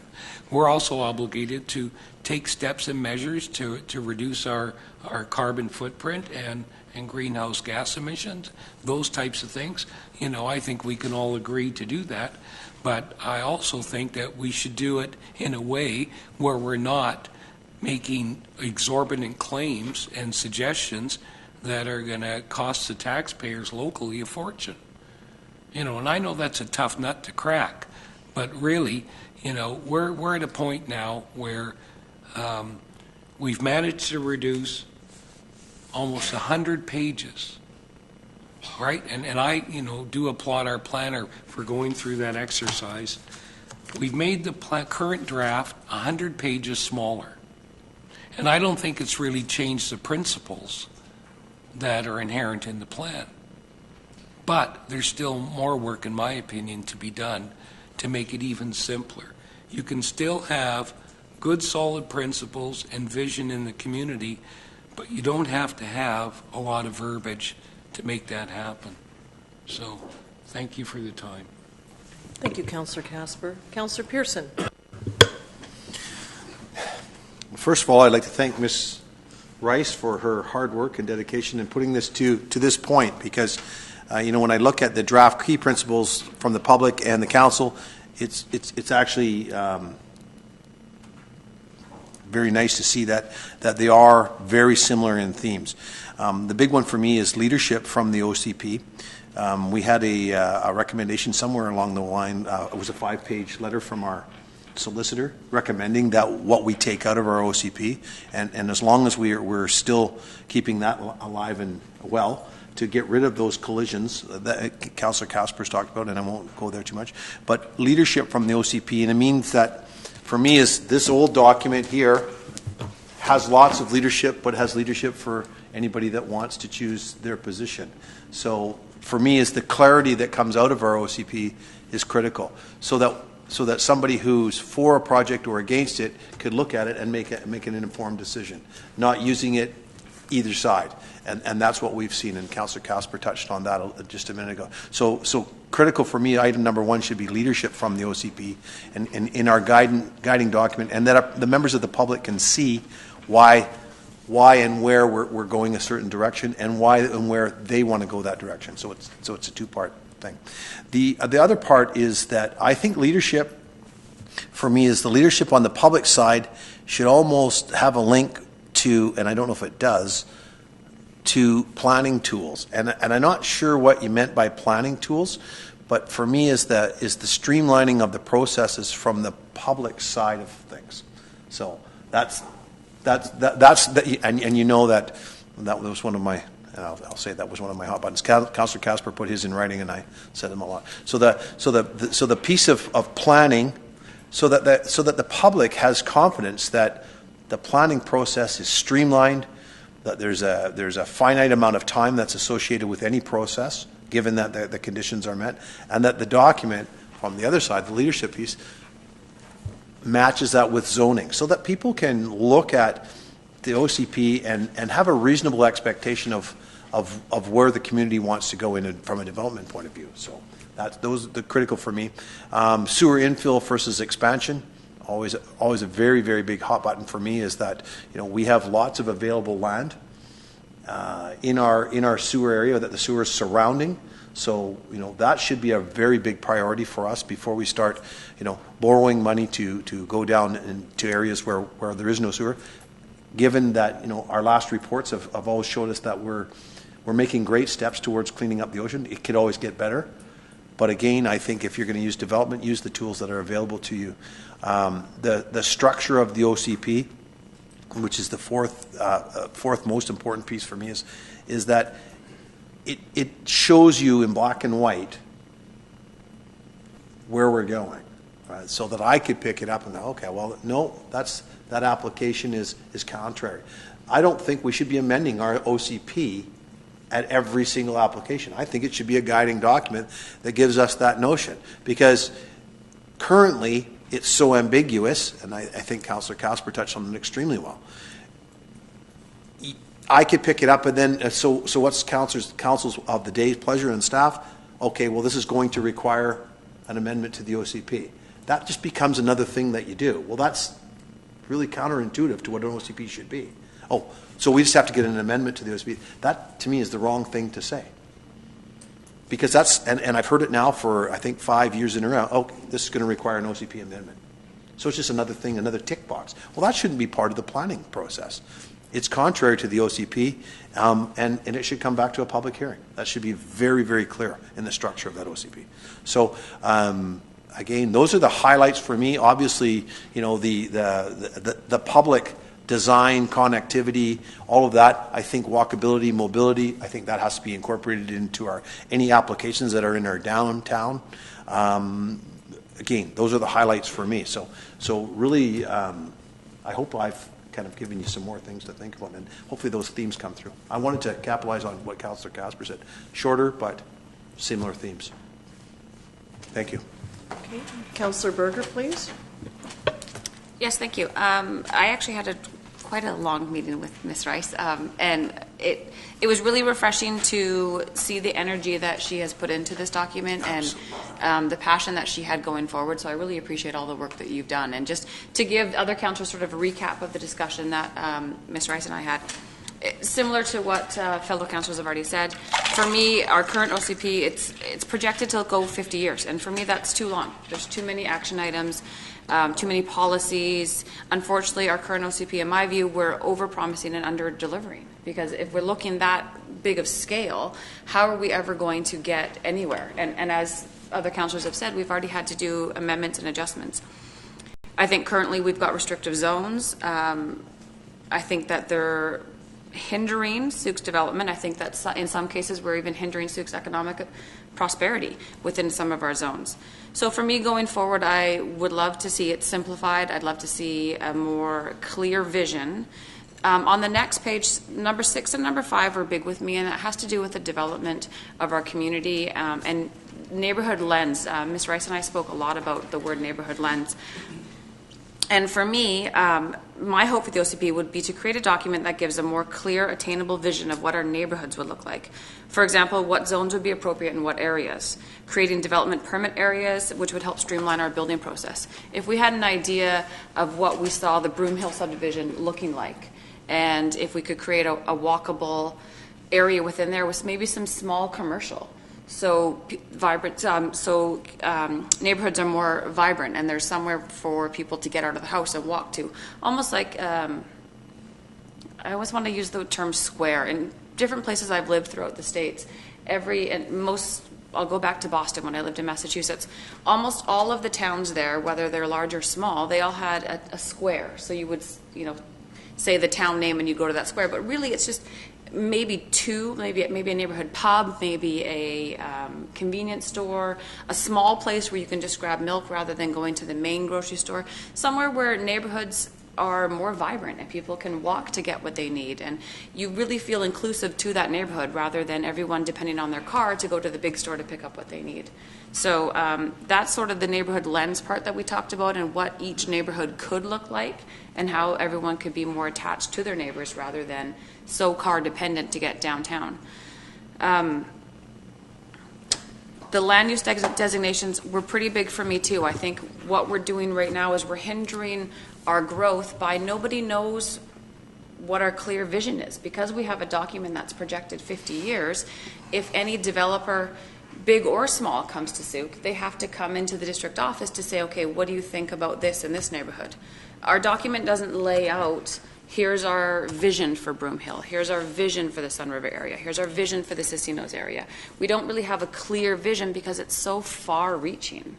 As Councillor Casper said, we're also hindering our industrial and some of our commercial zones. I think that we've got so many uses within the OCP and even our zoning bylaw. They're very broad, but yet they can also be restrictive because they're too poignant. So for me, it's really just simplifying and a really clear vision of what we'd like, maybe in a shorter term. Not 50 years, it's just, it doesn't make sense to me. Councillor Ray? Yes, thank you, Your Worship, and again, thank you to Ms. Rice for all the work that's gone into the document. I think pretty well much of what I said to Ms. Rice has also already been said. I think for me, the big thing in terms of that overarching document, I really think that when you become prescriptive, which is what I feel this current OCP is, where you outline all of the, you know, like some of them have like 20 points underneath them. I think that's what ties the hands, and that's what creates the conflict, is people interpret things differently.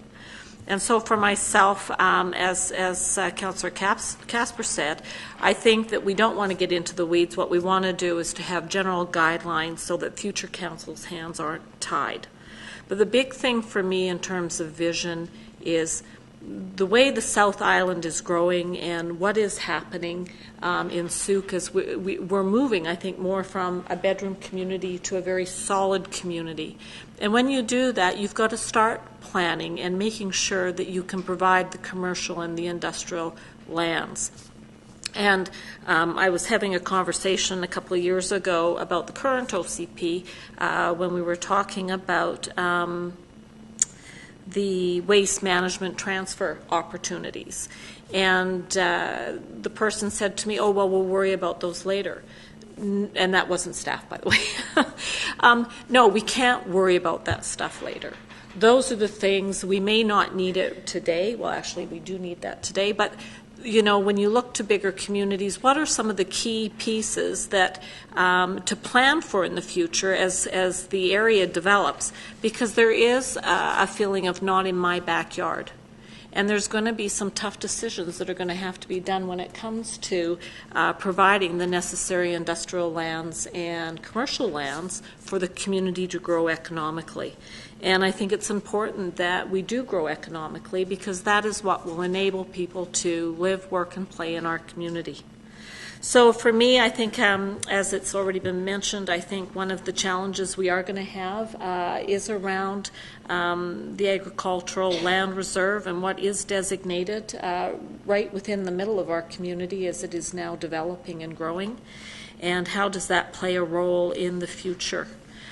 You know, we can't be all residential when we're growing in the way we are growing. So I agree. I think there has to be some flexibility to the OCP, and I think you find that when you're not as prescriptive. And I do believe that the marketplace will determine the development, and we need to have a very good vision for what that could support. So I think I'm pretty well in agreement with most of what everybody else already said. Okay, thank you, Council, and thank you, Ms. Rice, for all of your work on this. What I appreciate is just your high-level bullets, how the language of how you're able to take so many different perspectives and to shape them into one or two bullets that are very high level but well worded, and then of course all the infographics that go with all the various pieces that you've done throughout. I think they're excellent for conversation starters or to have a dialogue on something. They're very well done. Touching on what Council said, I mean, when someone asks me, well, what is the purpose of an OCP? For myself, it's looking at what we're required to have through the Local Government Act, but also a vision for, say, 10, 20 years out. I think Council and their strategic plan can set what you want to accomplish over the short term, the term being 4 years, but having a guiding document that shapes what we strive to do, and also long term for the finance piece. The challenge I feel, and much of what Council has already said, is within our existing OCP is there's just so much language in it that it's caused and hampered and has put restrictions on some development from happening, or you keep hearing, oh, this is contravening the OCP, but in some cases it just might not be practical. Other cases, it's just too specific. So an example in here, there's a few places where we should strive to use LED lighting. Well, that's sort of becoming the norm now, and as other types of lighting are being phased out, they're not really an option. But that language is in here, or the specifics around LEED development, whereas now there's many types of LEED equivalent or built green, and I don't even know that LEED as it was exists anymore. And also even the reality, I was thinking a lot about the tech park, and when you look at how that sector is evolving, where it's being successful in Victoria, and Dan Gunn came out to Souk a while back. That industry doesn't want to be in one specific location. They like to be downtown in a variety of different places, using a variety of different office space. I think the challenge that Souk has is that this is a younger demographic, and we just, in talking to some people in this sector, they don't want to live here because the nightlife, the coffee, you can go at 10 o'clock, like there's just more, it's what you want to find in a city. But they've all said when we're married and we have children and a dog, Souk is where we'd like to be because of all the outdoor recreation that Souk has to offer. And we are seeing that now, where many people in IT are now able to work from home. So we're seeing that develop, or they've taken a suite and made it into a large home office, and we're seeing home businesses develop as a result. And these are people that are older, I mean, still much younger than I, but are finding Souk attractive for that reason. But to establish the tech park as it's defined in here is just old language for a very modern, evolving industry, and it's going to continue to evolve. So defining it doesn't make sense, because it's just, like the iPad didn't exist when we did our last OCP, and who knows what type of technology will exist when the new OCP comes out. This is old now, and that's why those sorts of things we just don't want to have too defined.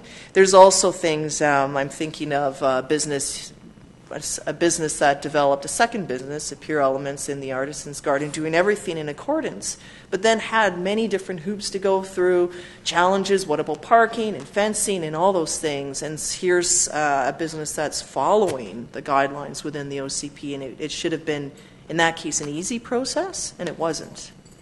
So that, I think, is where things can just be a bit too specific. I think there's great ideas in here. One thing that I was thinking about when we looked at the last OCP, I asked the question, where's the heart of our community? I was thinking, because I came back from a trip abroad where you could see some places had an actual physical sculpture of a heart. This is the heart. This is the main place of the community. And I've received many different answers since then, and I guess it's my quest, where is the heart of Souk? Because everyone would have a different answer. Some would refer to the loggers pole as it was, and then many people like, oh, you go down to the flats for that, because we've had so many new folks come in and they've seen it there. So that's where the central gathering place is, even though once upon a time it was in our town. Others will describe the Legion as the main gathering place because that's where the community hall is. So that's something that continually changes, and it's something to think about in terms of what it is. I mean, I think always, I guess, one of my favorite Christmas, The Grinch That Stole Christmas, and the tree was gone, but all the Who's still gathered in the same place because they knew that that's where the heart of their community was. It's a bit simple, but I think as we become a more complete town, it's an important piece to think about. I agree with Councillor Ray in terms of how we handle waste, recycling, all those pieces of living have to be handled in some way. And then we ran into a collision with that in the past. Medical services are another piece, and I see that that's already been touched on in one of the goals, around embracing community and the like. But it is a missing piece in terms of meeting residents' needs and economic development. In terms of what's on the screen here, some of the things, when I look at partnerships or asset management, those almost seems like more of council strategic plan or staff work plan than an OCP piece. Like asset management, yes, it's something that we have to do and staff is working on now, and where appropriate, we would form partnerships to carry out objectives. So that's sort of how I read that. Some of the other ones, there was one piece on housing form. As we create more local employment, there's a need for workforce housing here, and that's something now, like where do people, if we open up new cafes or restaurants, where do the staff live, and where do they work? Are they expected to rent? There's so many programs on tiny homes now, or how do younger people get into the market on their own, and how do we address that? So that's sort of an affordable housing piece that I see there. And some of the other things, it's just planning tools. Again, sort of feel like they should meet more council strategic plan in a sense. But that's just because I'm reading the bullet. I don't have the full dialogue or conversation as to what the background was.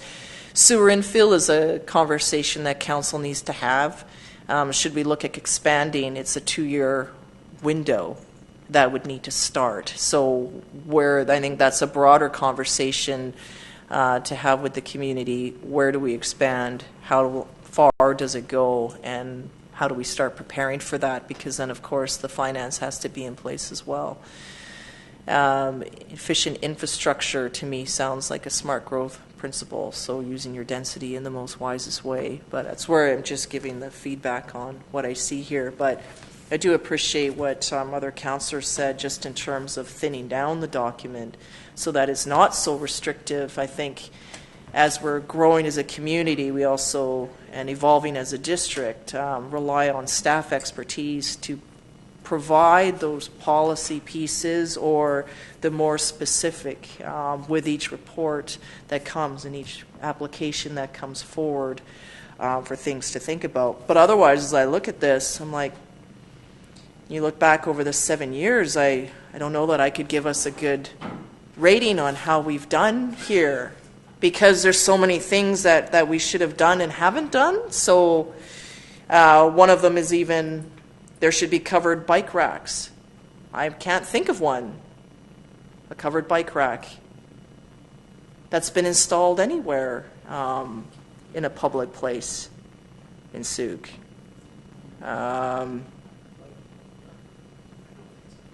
Yeah, a covered one, but that's what it says. We have one sort of out front of the, actually we do have one at the district office that's sort of covered by the building. But the bike rack itself isn't covered. But again, it's something that's needed, because I hear from some residents as we've, and this is interesting, it's come out as we've put 2-hour parking in certain places, on the understanding that people are parking and riding into Victoria. What I'm hearing now is that those people actually work in Souk and they have nowhere to park. And have you thought about taking your bicycle? There's nowhere to safely lock it up. So never mind covered, it should be secure bike parking at a minimum, and we don't have one in here yet, and nothing in the town center either. So those sorts of things we're not accomplishing what we set out to do in this document. Yeah, I'll open it back to other councils. Councillor Ray, then Casper. It is a round table after. Thank you, Your Worship. I think one of the, and I don't know if this is the appropriate place or the time to ask, but I would also be interested in hearing from the planner, Ms. Rice, at some point in time. You've had so much information coming into you. You're the professional. I would at some point like to have some comment back to us in terms of, from a planner's perspective, how these integrate, in terms of your experience here in Souk, looking at the old OCP and where we're going. Is there some priorities that we might, because if it's a high-level document, you can give some priorities to some things. You don't tell them how it's to be done, but to sort of give us some feedback, because I'm not a planner. So it would be good for me to have information so I can make an informed decision as we get closer to the end of this document without having you write the whole thing and then us go, oh, well, what are your thoughts? So I'm not quite sure, Your Worship, at what point that, I wouldn't expect it to be tonight. I think that might catch Ms. Rice off guard, but I put it out there anyhow.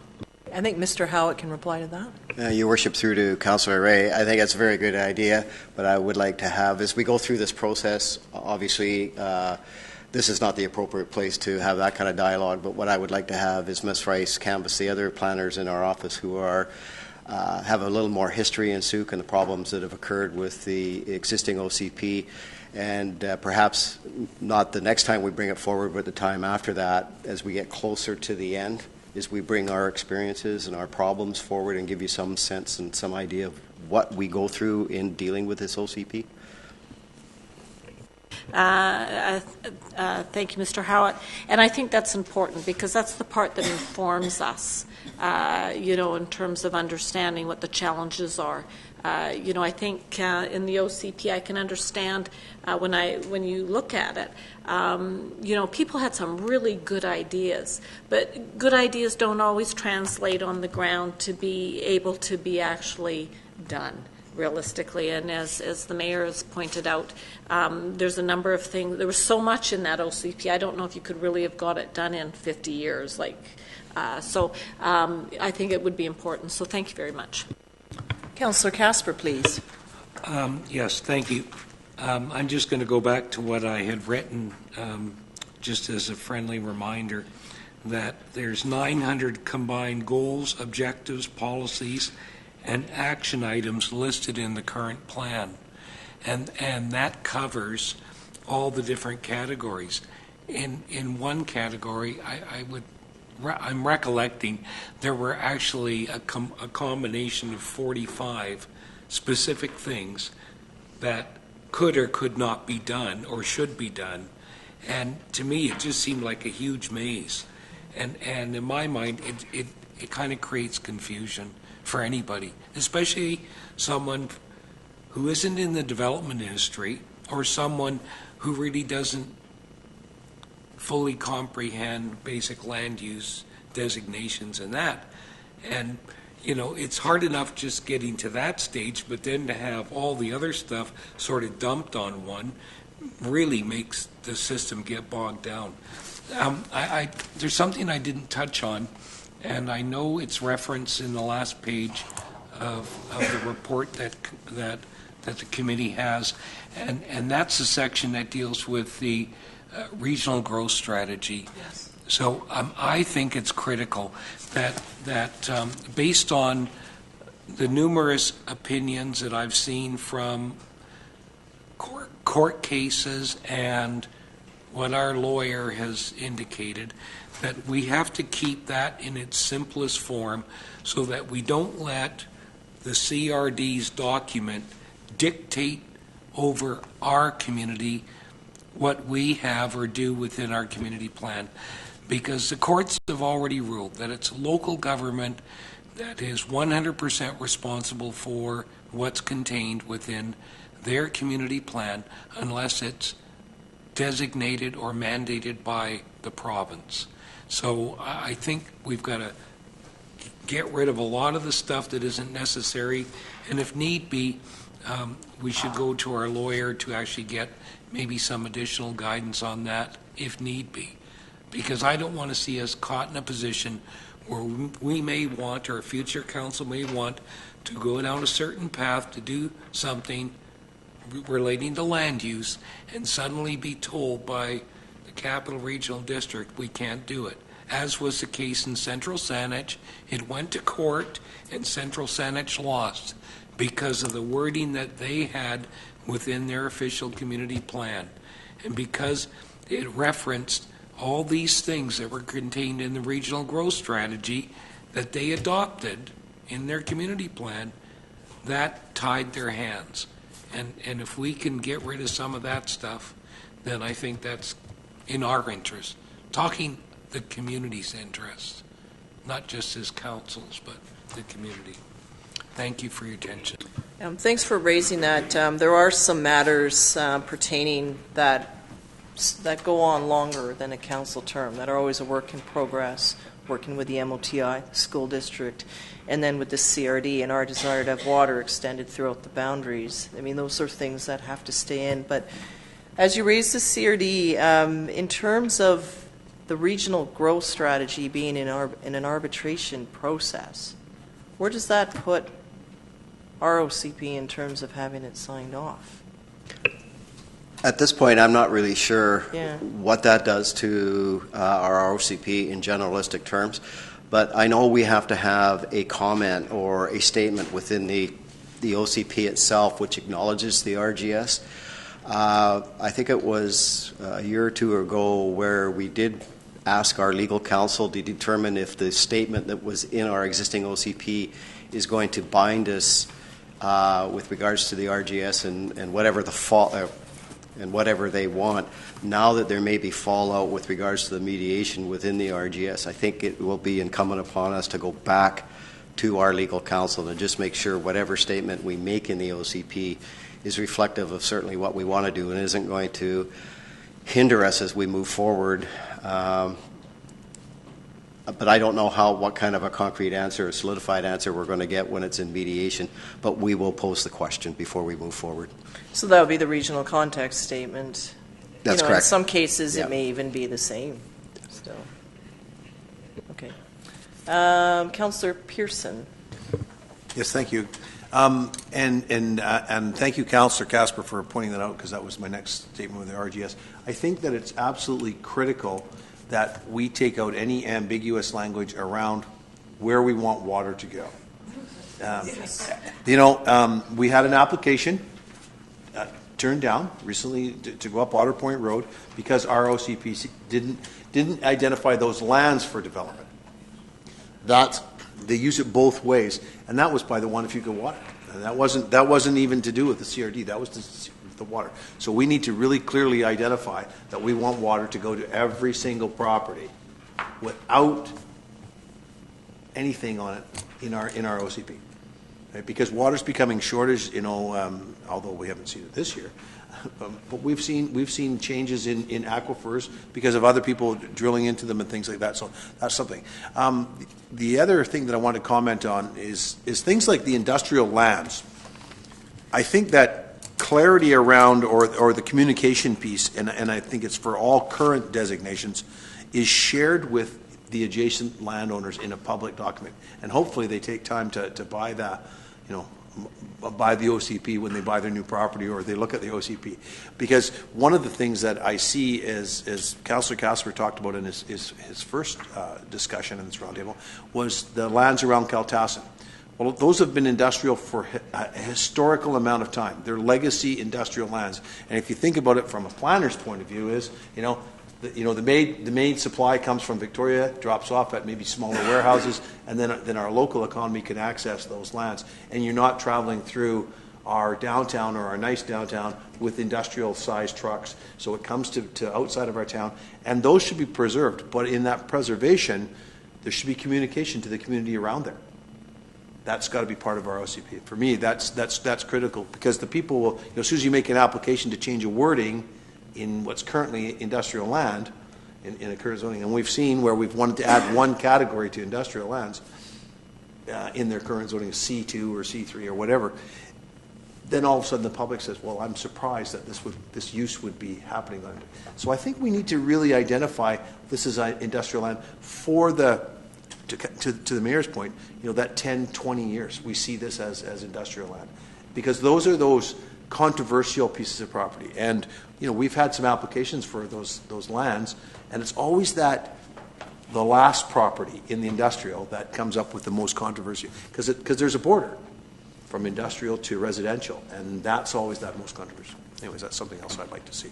Thank you, Councillor. Councillor Ray, please. Thank you. And just along the same lines, and I think part of what I found in the OCP, the previous one, was, and I spoke to about it being realistic before, and in terms of those Kaltassin lands, that was all designated to be residential in the future.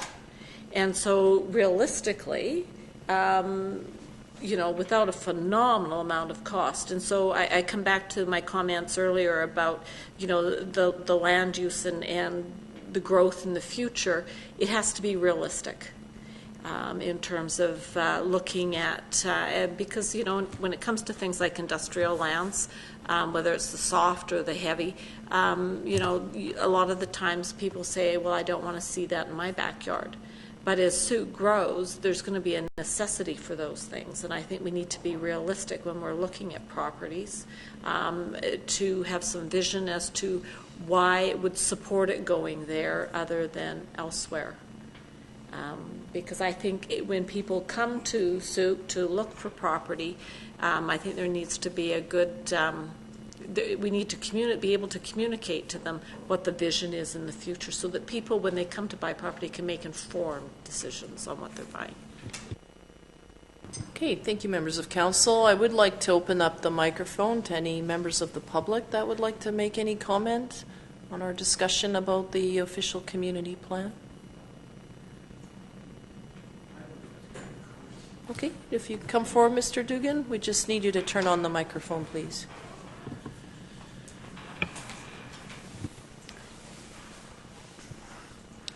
I'm only coming in on this, and my name is, did I tell my name? James Duggan, 6744 Air Road. Just addressing Ms. Rice.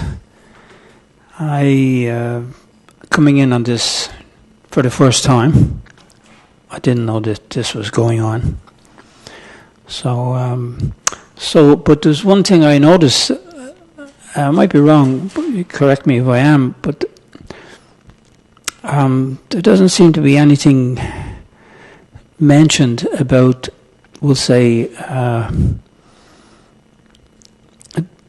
ways of developing young children, for example, as being our future leaders, which I think is really important. And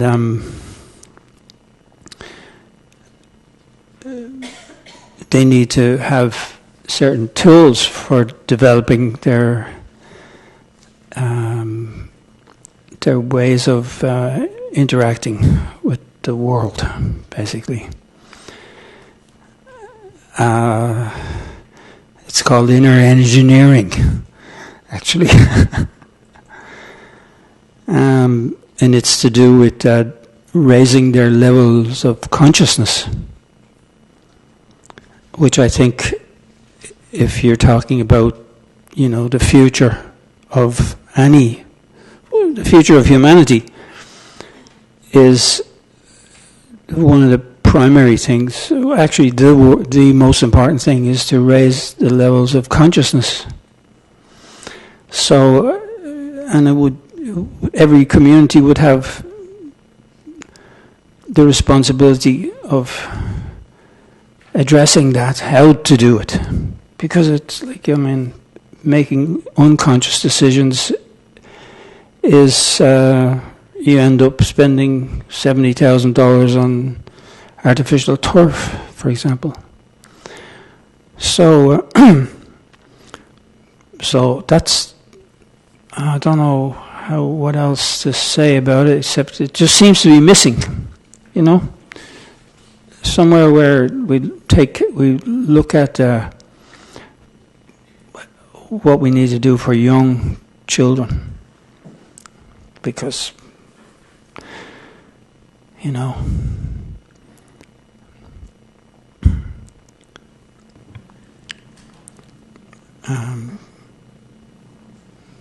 And I know that do I have a time limit here? Reasonably. Yeah, okay. I won't go on because I could. But I don't want to harp on this too much. But I keep harping on it because I've been on revitalized water for a year. I started to revitalize my water because I started looking into it. And I noticed that it actually affected my consciousness. Getting back to consciousness, you see. And I have done a lot of research in the last little while. And I can almost direct you to certain places on the internet where you can find out that water is dead. And if it isn't, you know, I mean, for water to be drinking water that's dead is not going to impart anything into a living system, such as our bodies. So it needs to be alive, number one. And children need to be drinking good water, number two. When you give children real water, they'll just love it. They'll keep drinking it. And I think they should have fountains in every school here where kids can go up and get revitalized water out of the fountain in the schoolyard. You'll see them. They'll all be lapping it up. And it's not hard to do. It certainly won't cost you $70,000. So I really think, you know, we need to get to this making consciousness one of the priority in any community. And if you want to know more about it, I'd be happy to. I would really like to have a time actually to sit down and dialogue with you somewhere, one-on-one. I don't want to do it with everybody. Okay? I got lots of good ideas. Thank you. Thank you very much, Mr. Dugan. Other members of the public, welcome and thank you.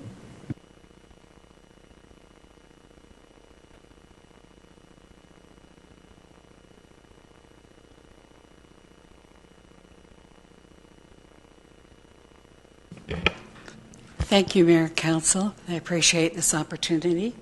Loretta Deutscher, 7026 Wright Road. I noticed on the previous slide that there was food and safety. And I just noticed, as a person who's living in Souk, the number of people who are starting community gardens. They're growing up all over our community. So wondering about when that survey was done and the public's comments, I think food ties into a lot of those topics that we see on the present page. And the same with safety. There are many emergency planning groups and different groups, and I think they fit very nicely into that. So thank you for that. Thank you very much for the comments.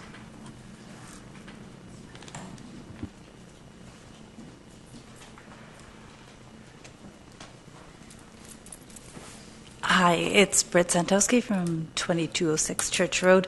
I'm putting on a different hat now. I'm speaking as a member of the community. And as you know, I've been following council for about 2 years. And I'm learning a lot. This document to me seems incredibly important.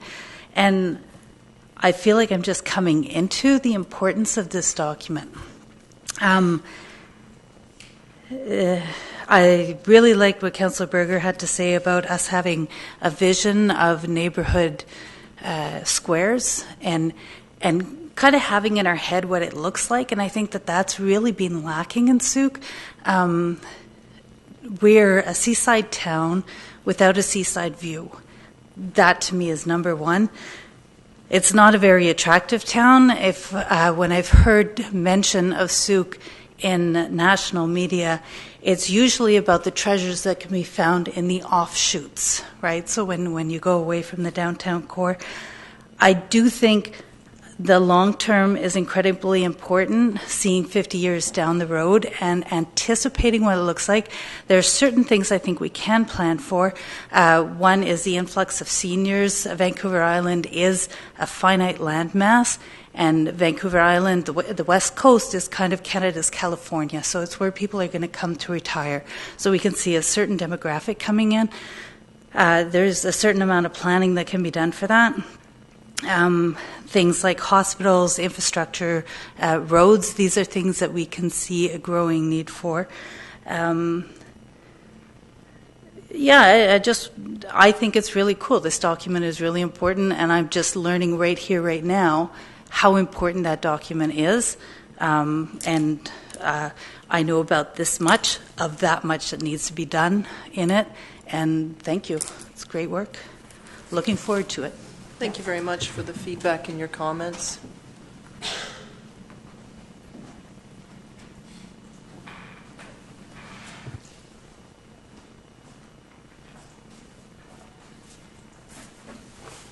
(3118C) Outer Point Road. I think some of the issues that I had with the old one were discretionary powers that are offered up when you look at all the policies that are involved in every page and so on. And it gives staff discretionary powers that aren't consistent. So when you come forward with these applications and you do different things, some applications are asked for stuff on page 9, some are asked for stuff on page 12, and they were never consistent. You show on the new one, it talks about partnership, talks about sewer infill, land use designations, town center design, walkability, housing form, so on. So in this new one, if we want buy-in from the development community, you have to make the process reasonable. You have to make it so it's not onerous, it doesn't take too long. So, I mean, realistically, this OCP already talks about land use designations and expectations, and we had a town center plan that we did some time ago, and we had our OCP, and it mapped out what we expected out of our town center, expected out of community growth area, gateway, residential area, and then suburban, urban, so on. In this case here, so if somebody's coming in with an application to build in our downtown, they shouldn't have to go through this onerous process of telling you what you've already told staff that we're interested in over a period of time. So we've already done transportation master plans. We've done liquid waste management plans. We've already done all these things. And then a guy comes forward with an application to do infill in the downtown, include in the sewer area, so on and so forth. And then we start asking for all these studies to be done, which we already know the answers to. So all that does is make onerous cost commitments to the persons or persons doing the applications and the application process for no reason at all. We've done transportation plans, and we've done transportation studies, and we've done everything you can possibly know, especially with our town center. But yet every time an application comes forward, we're going to ask for another transportation plan just to talk about the exact same issue we've already talked about in the last dozen applications. And if we want our town center to grow, we want it to be the focal point and the place where we do want growth or whatever, we've already pretty much taken care of all that.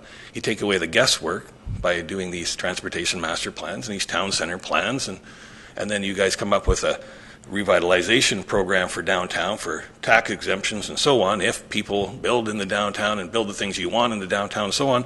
And then when applications come forward, we're asked for all these onerous conditions to get zoning. I understand that when you get to the servicing component, there's a whole bunch of expectations for stormwater management, for sewer inclusion, all these things. Which totally should be accepted. But on the zoning part, we create our zoning bylaw and we say this is what we're looking for, more density. We have a housing condition going on in Vancouver and lower, all over Vancouver Island, and we have no way of making this happen in any reasonable amount of time if we got all these huge conditions on rezoning to get to the point where we can actually start putting shovels in the ground and building stuff. So there's a real commitment here in this OCP to have engagement with staff and council to understand what direction we're going and what we're expecting out of this process, and adding more layers and layers and layers on top of this rezoning process isn't going to get the commitment from the development community to get housing done and affordable housing and small housing, as you've talked about, if this is the case. So I think that's a big component here, and that message needs to be passed on. You guys had your strategic plan here in 2016, and you specifically said you're streamlining the planning process. And every time I come forward with an application, the planning process is not streamlined. In fact, it's the polar opposite of streamlined. I'm expected to do all these things that are just redundant, that we've already done over and over again in the past. And I'd like to see that process. I'd like to see better communication. I'd like to see this partnership thing. You got in the number one thing. If that's going to be the number one goal, let's make it a number one priority. Partnership means both people come to the table and you come to a conclusion of how we're going to get things done, instead of hitting brick walls every time I come forward with another client and another application process. So appreciate it. Thank you. Thank you, Mr. Haldane. Councillor Ray? Just a quick comment. I think one of the things that occurs is that staff are only enforcing what our bylaws are. And so I think as we move forward with this OCP, I think the points that Mr. Haldane made are legitimate.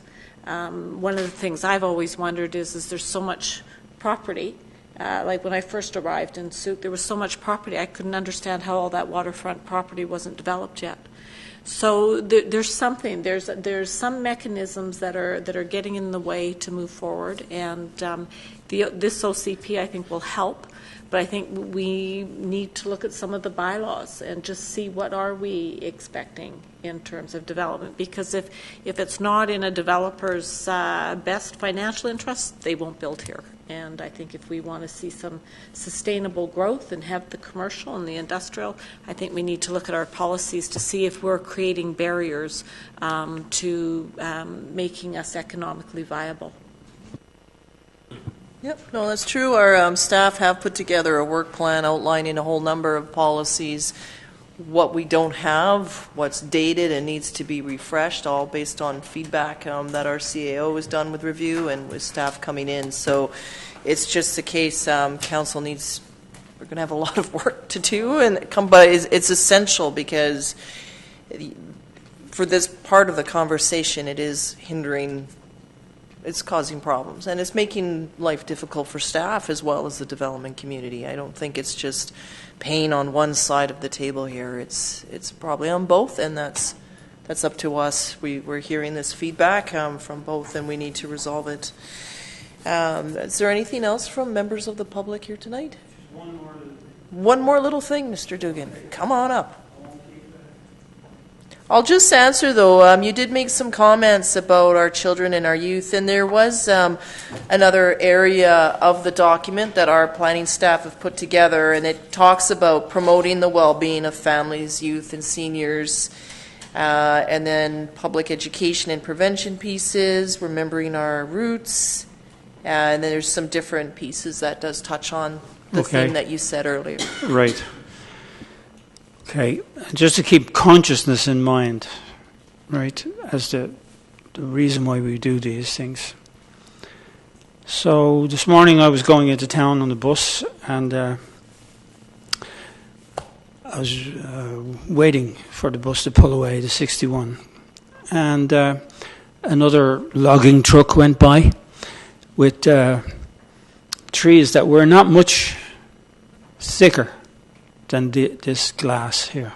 What about this? You know, they were all that size. And so I was wondering, because if we keep cutting down the trees, we're going to be dead. So, I mean, no, that's a fact. And so I was wondering if it would be possible to make a law, you know, for Souk, to make a law where logging trucks couldn't come through here.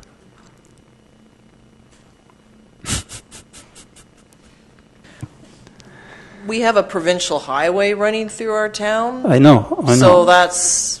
But I'm just saying, yeah. You know, and we need to do something, you know. We got to stop this. Well, in this case, this is where council can take on an advocacy role in Yeah. areas like this. Lands outside our jurisdiction or outside I know, our lands. but We still, could- We can like put a we tree have to cutting put, bylaw on our own. people have to lands. put our foot down, and as a town, we should be putting our foot down about it. It's deadly, you know. I mean, it's all over the world happening, but you can only act locally. So, Thank you. Okay, at this point, Ms. Rice, we do have another, sorry, I'll call again for any comments from the public. Welcome back, Mr. Haldane. Thank you. I guess one thing I'd like to touch on with my expectations, I guess, is that, and Councillor Ray pointed out the bylaws and so on. If you take your application process for your land that comes up on May 8th, and you look at the expectations for that to pass the zoning process, those are the same bylaws and the same rules that everybody follows, but discretionary means you can make up whatever you want based on language in the OCP, how things are written, and so on. So if you take your expectations on how your zoning comes through and use that as a template, I'd be more than willing to follow the exact same process the district is going to follow. And if that passes on to all the other land developers in Souk, that's obviously a fair process. You guys are going through a public process, and I'm pretty sure you're expecting that to be a fair, equal process. Then I don't think the development community would have a problem following the identical process that you guys are going through for your land. And in this case, all bylaws must be followed and passed and equal to, otherwise it would be illegal. So therefore, I'm saying to you, use that as your template. When I talked to Teresa about a month ago, she said that the development process for this piece of land would be the one she would be using in the future. But of course, she's not here right now. So I would expect maybe council could endorse some sort of proposition that would maybe be agreeable to the development community to cover the same land approach. Thank you. Thank you. Is there anything else from members of the public here this evening? Okay, thank you all for attending and for your comments. We certainly appreciate them. I'll just touch on what Ms. Santowski said. There is, when we get our new draft document, sort of a visualization or a vision statement in the beginning, and it sort of gives you that look ahead. And I think that's important, to look ahead 50 years, taking into context where Souk is now, where we think it's going to go. I think it's more when you get too specific in language, where it's defining a type of light bulb or a type of housing, then we're stuck. But in terms of looking 50 years out of sidewalks, things connecting, preserving a view corridor, those are all things taking into context climate change, how things are going to rise, our role within the CRD, water to our boundaries, the highways. Those are all transit things that are always a work in progress over the years and over time. And it's just the language that gets too detailed in the now when things are evolving constantly. But yeah, I certainly appreciate everyone's comments this evening. So just turning to staff now, at this point, there is a motion, then, the suggested recommendation, then, that committee recommends to council that the report dated May 1st, entitled Official Community Plan Review Update, be received for information. Was there anything further that you required from us, Ms. Rice? Do you have the feedback that you were hoping for from this roundtable? Your Worship, we came tonight to get a sense of, beyond what the 17 items were, we came to get a sense of where council wanted to be. I myself, and I'm sure that Ms. Rice and Brent Blackhall, we now understand where you're headed. And what we would like to do with your guidance is we'll go away and we'll come up with a draft document and a draft land use plan and come back to council for further discussion and further direction. From that further direction, I'm sure that we will receive indication of what needs to be tweaked before we take it to the public. But after that, we need to take it to the public or to the community for the necessary public hearings and public input sessions, as well as our referral agencies. That is what I would like to see in the sense of a direction from council tonight. Okay, so that's where then this recommendation suffices. You have what you need there.